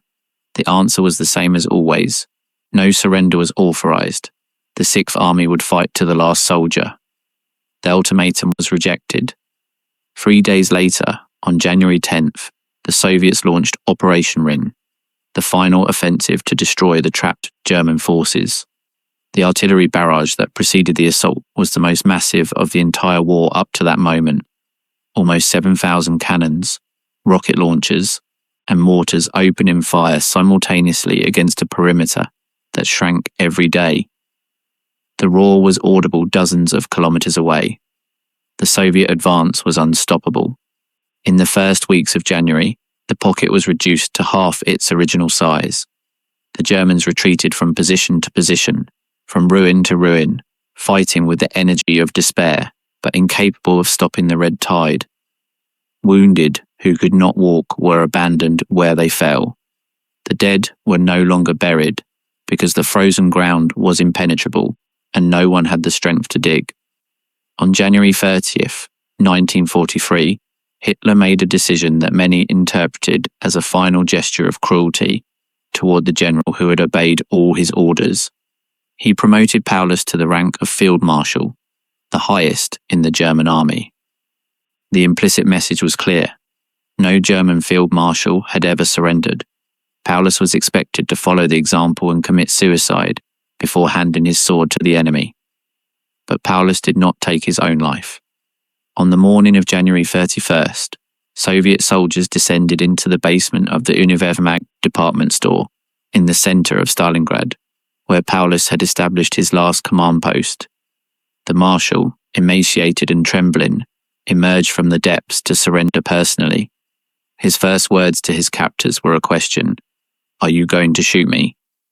They did not shoot him. Paulus was transported to the Soviet General Headquarters, where his surrender was documented and photographed for propaganda purposes. The images of the defeated German marshal, with his wrinkled uniform and distant stare, were distributed worldwide as proof that Hitler's invincible army could be crushed. On February 2nd, the last German redoubt in the northern zone of Stalingrad laid down its arms. The battle had ended. Of the approximately 290,000 soldiers trapped in the original encirclement, around 91,000 surrendered at the end. The rest had died in combat, of disease, cold, or starvation during the weeks of siege. And of those 91,000 prisoners, fewer than 6,000 would ever return to Germany. The others would perish in the Soviet captivity camps. Stalingrad was over, but its consequences were just beginning to unfold. What did Stalingrad mean for the course of the war? And what does it mean for us today, more than 8 decades later? The military importance of the battle is indisputable. With the destruction of the Sixth Army, Germany lost one of its most experienced and best equipped formations. The losses could not be easily replaced. Veterans hardened in 1,000 battles were substituted by increasingly younger and less trained recruits. The balance of forces on the Eastern Front which had favoured the Germans since 1941, definitively tilted toward the Soviet side. But perhaps more important than the material losses was the psychological impact. Stalingrad destroyed the myth of German invincibility that Nazi propaganda had carefully built over the years. If the Wehrmacht could be defeated so completely, then the final victory of the Reich was no longer guaranteed. This realization profoundly affected both the Germans and their enemies. In the Soviet Union, the victory at Stalingrad generated a wave of confidence that would propel the offensives of the following years. The Soviet soldiers, who had seen their comrades massacred in the encirclements of 1941, now knew that they too could encircle and destroy entire German armies.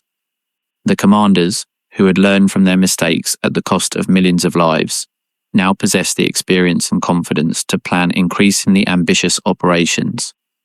In the rest of the occupied world, Stalingrad was celebrated as the first clear sign that the Germans could lose the war. Resistance movements in France, Poland, Yugoslavia, and other countries gained new courage. The Western Allies, who had watched with anxiety the German advance toward the Volga, breathed a sigh of relief, knowing they would not have to face an enemy that had conquered the resources of the Soviet Caucasus. And in Germany itself, although the regime tried to control the narrative by presenting Stalingrad as a heroic sacrifice, cracks in the facade of confidence began to appear. Mothers and wives receiving notices of death or disappearance knew that the Führer's promises had proven hollow. Some began to doubt, in silence, a leadership that had led them to such a catastrophe. But Stalingrad was also, and perhaps primarily, a human tragedy of difficult proportions to comprehend. Nearly 2 million human beings lost their lives in those 200 days of combat. Soviet and German soldiers, Romanians and Italians, Hungarians and Croatians, and the civilians of a city that was wiped off the map and then rebuilt over the bones of its inhabitants. Each of those lives had a name, a history, dreams that were cut short in the frozen streets by the Volga. Each of those deaths left a void in some family, a mourning that lingered for decades, sometimes for generations. The magnitude of the loss is so overwhelming that our mind tends to take refuge in numbers, because contemplating each individual tragedy would be unbearable. And yet, it is precisely those individual tragedies that we must try to remember. Because when we reduce Stalingrad to statistics and troop movements, we lose sight of the essential, that war is not a game of strategy, but a catastrophe that destroys real lives, real families, real futures. An elderly Russian man named Mikhail Ivanovich, interviewed decades after the battle, summarized this truth with simple but devastating words. When asked what he remembered of Stalingrad, he remained silent for a long moment. Then he said, "I remember the eyes of my best friend when he died in my arms. He was 19 years old. He never knew a woman, never had children, never knew how the war ended. He only lived long enough to die in a basement full of rubble. What else is there to remember? What else is there to remember?" Perhaps that is the most important question that Stalingrad poses to us. What do we choose to remember of the catastrophes of the past? The impressive statistics, the strategic maneuvers, the names of the generals, or the eyes of a 19-year-old boy who died before having truly lived? The answer we give to this question will determine what kind of lessons we extract from history. If we remember Stalingrad only as a battle, we will learn lessons about tactics and strategy that will be useful for fighting future wars. But if we remember Stalingrad as a human tragedy, perhaps we will learn something more valuable, that wars must be avoided whenever possible, because the cost in lives and suffering is always greater than what any political objective can justify. This lesson, so obvious that it seems unnecessary to state it, is also the easiest to forget.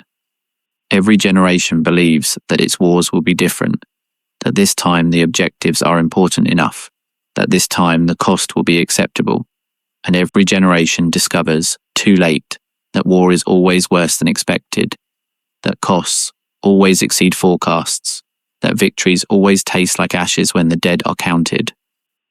Stalingrad reminds us of this truth with a clarity that no abstract argument can equal. 200 days of combat, 2 million dead, a city turned into a cemetery and then into a monument. If this teaches us nothing, then perhaps there is nothing that history can teach us. But I believe that we can indeed learn. I believe that every person who listens to this history, who tries to imagine what it meant to be in those trenches, who tries to understand the suffering of those who fought and died, becomes a little less susceptible to the siren songs of aggressive nationalism and glorified militarism. And if this history achieves that effect even in a single person, then the effort of telling it will have been worth it. This was all for now. The journey through Stalingrad has come to an end, but history continues to resonate in our present. The ruins were rebuilt, the wounded healed or died, the survivors grew old and departed. But the questions that Stalingrad raises remain as urgent today as they were in 1943. What limits are we willing to cross in the name of our causes? How much suffering are we willing to inflict or tolerate? And what will we do when we face the consequences of our choices? There are no easy answers. There is only the obligation to keep asking, to keep remembering, to keep trying to do things better than our ancestors did. If this journey through one of the most decisive and devastating battles in history has moved you, if you have learned something new or seen something familiar from a different perspective, I invite you to share it. Talk with others about what you have heard. Look for more information in the books and documentaries we have mentioned. Visit the memorials if you have the opportunity. Memory only stays alive if each generation makes the effort to pass it on to the next. And don't forget to subscribe to our channel. We are working to reach 1 million subscribers, and every person who joins brings us closer to that goal. Hit the subscribe button, turn on the bell to receive notifications of our next videos, and leave us a comment telling us what you thought of this journey and what other historical topics you would like us to explore with the same depth. What happened to the Soviet generals after Stalingrad? How did the Red Army get from the Volga to the gates of Berlin? What other moments of the Second World War deserve an analysis as detailed as this one? Tell us in the comments. Until the next video.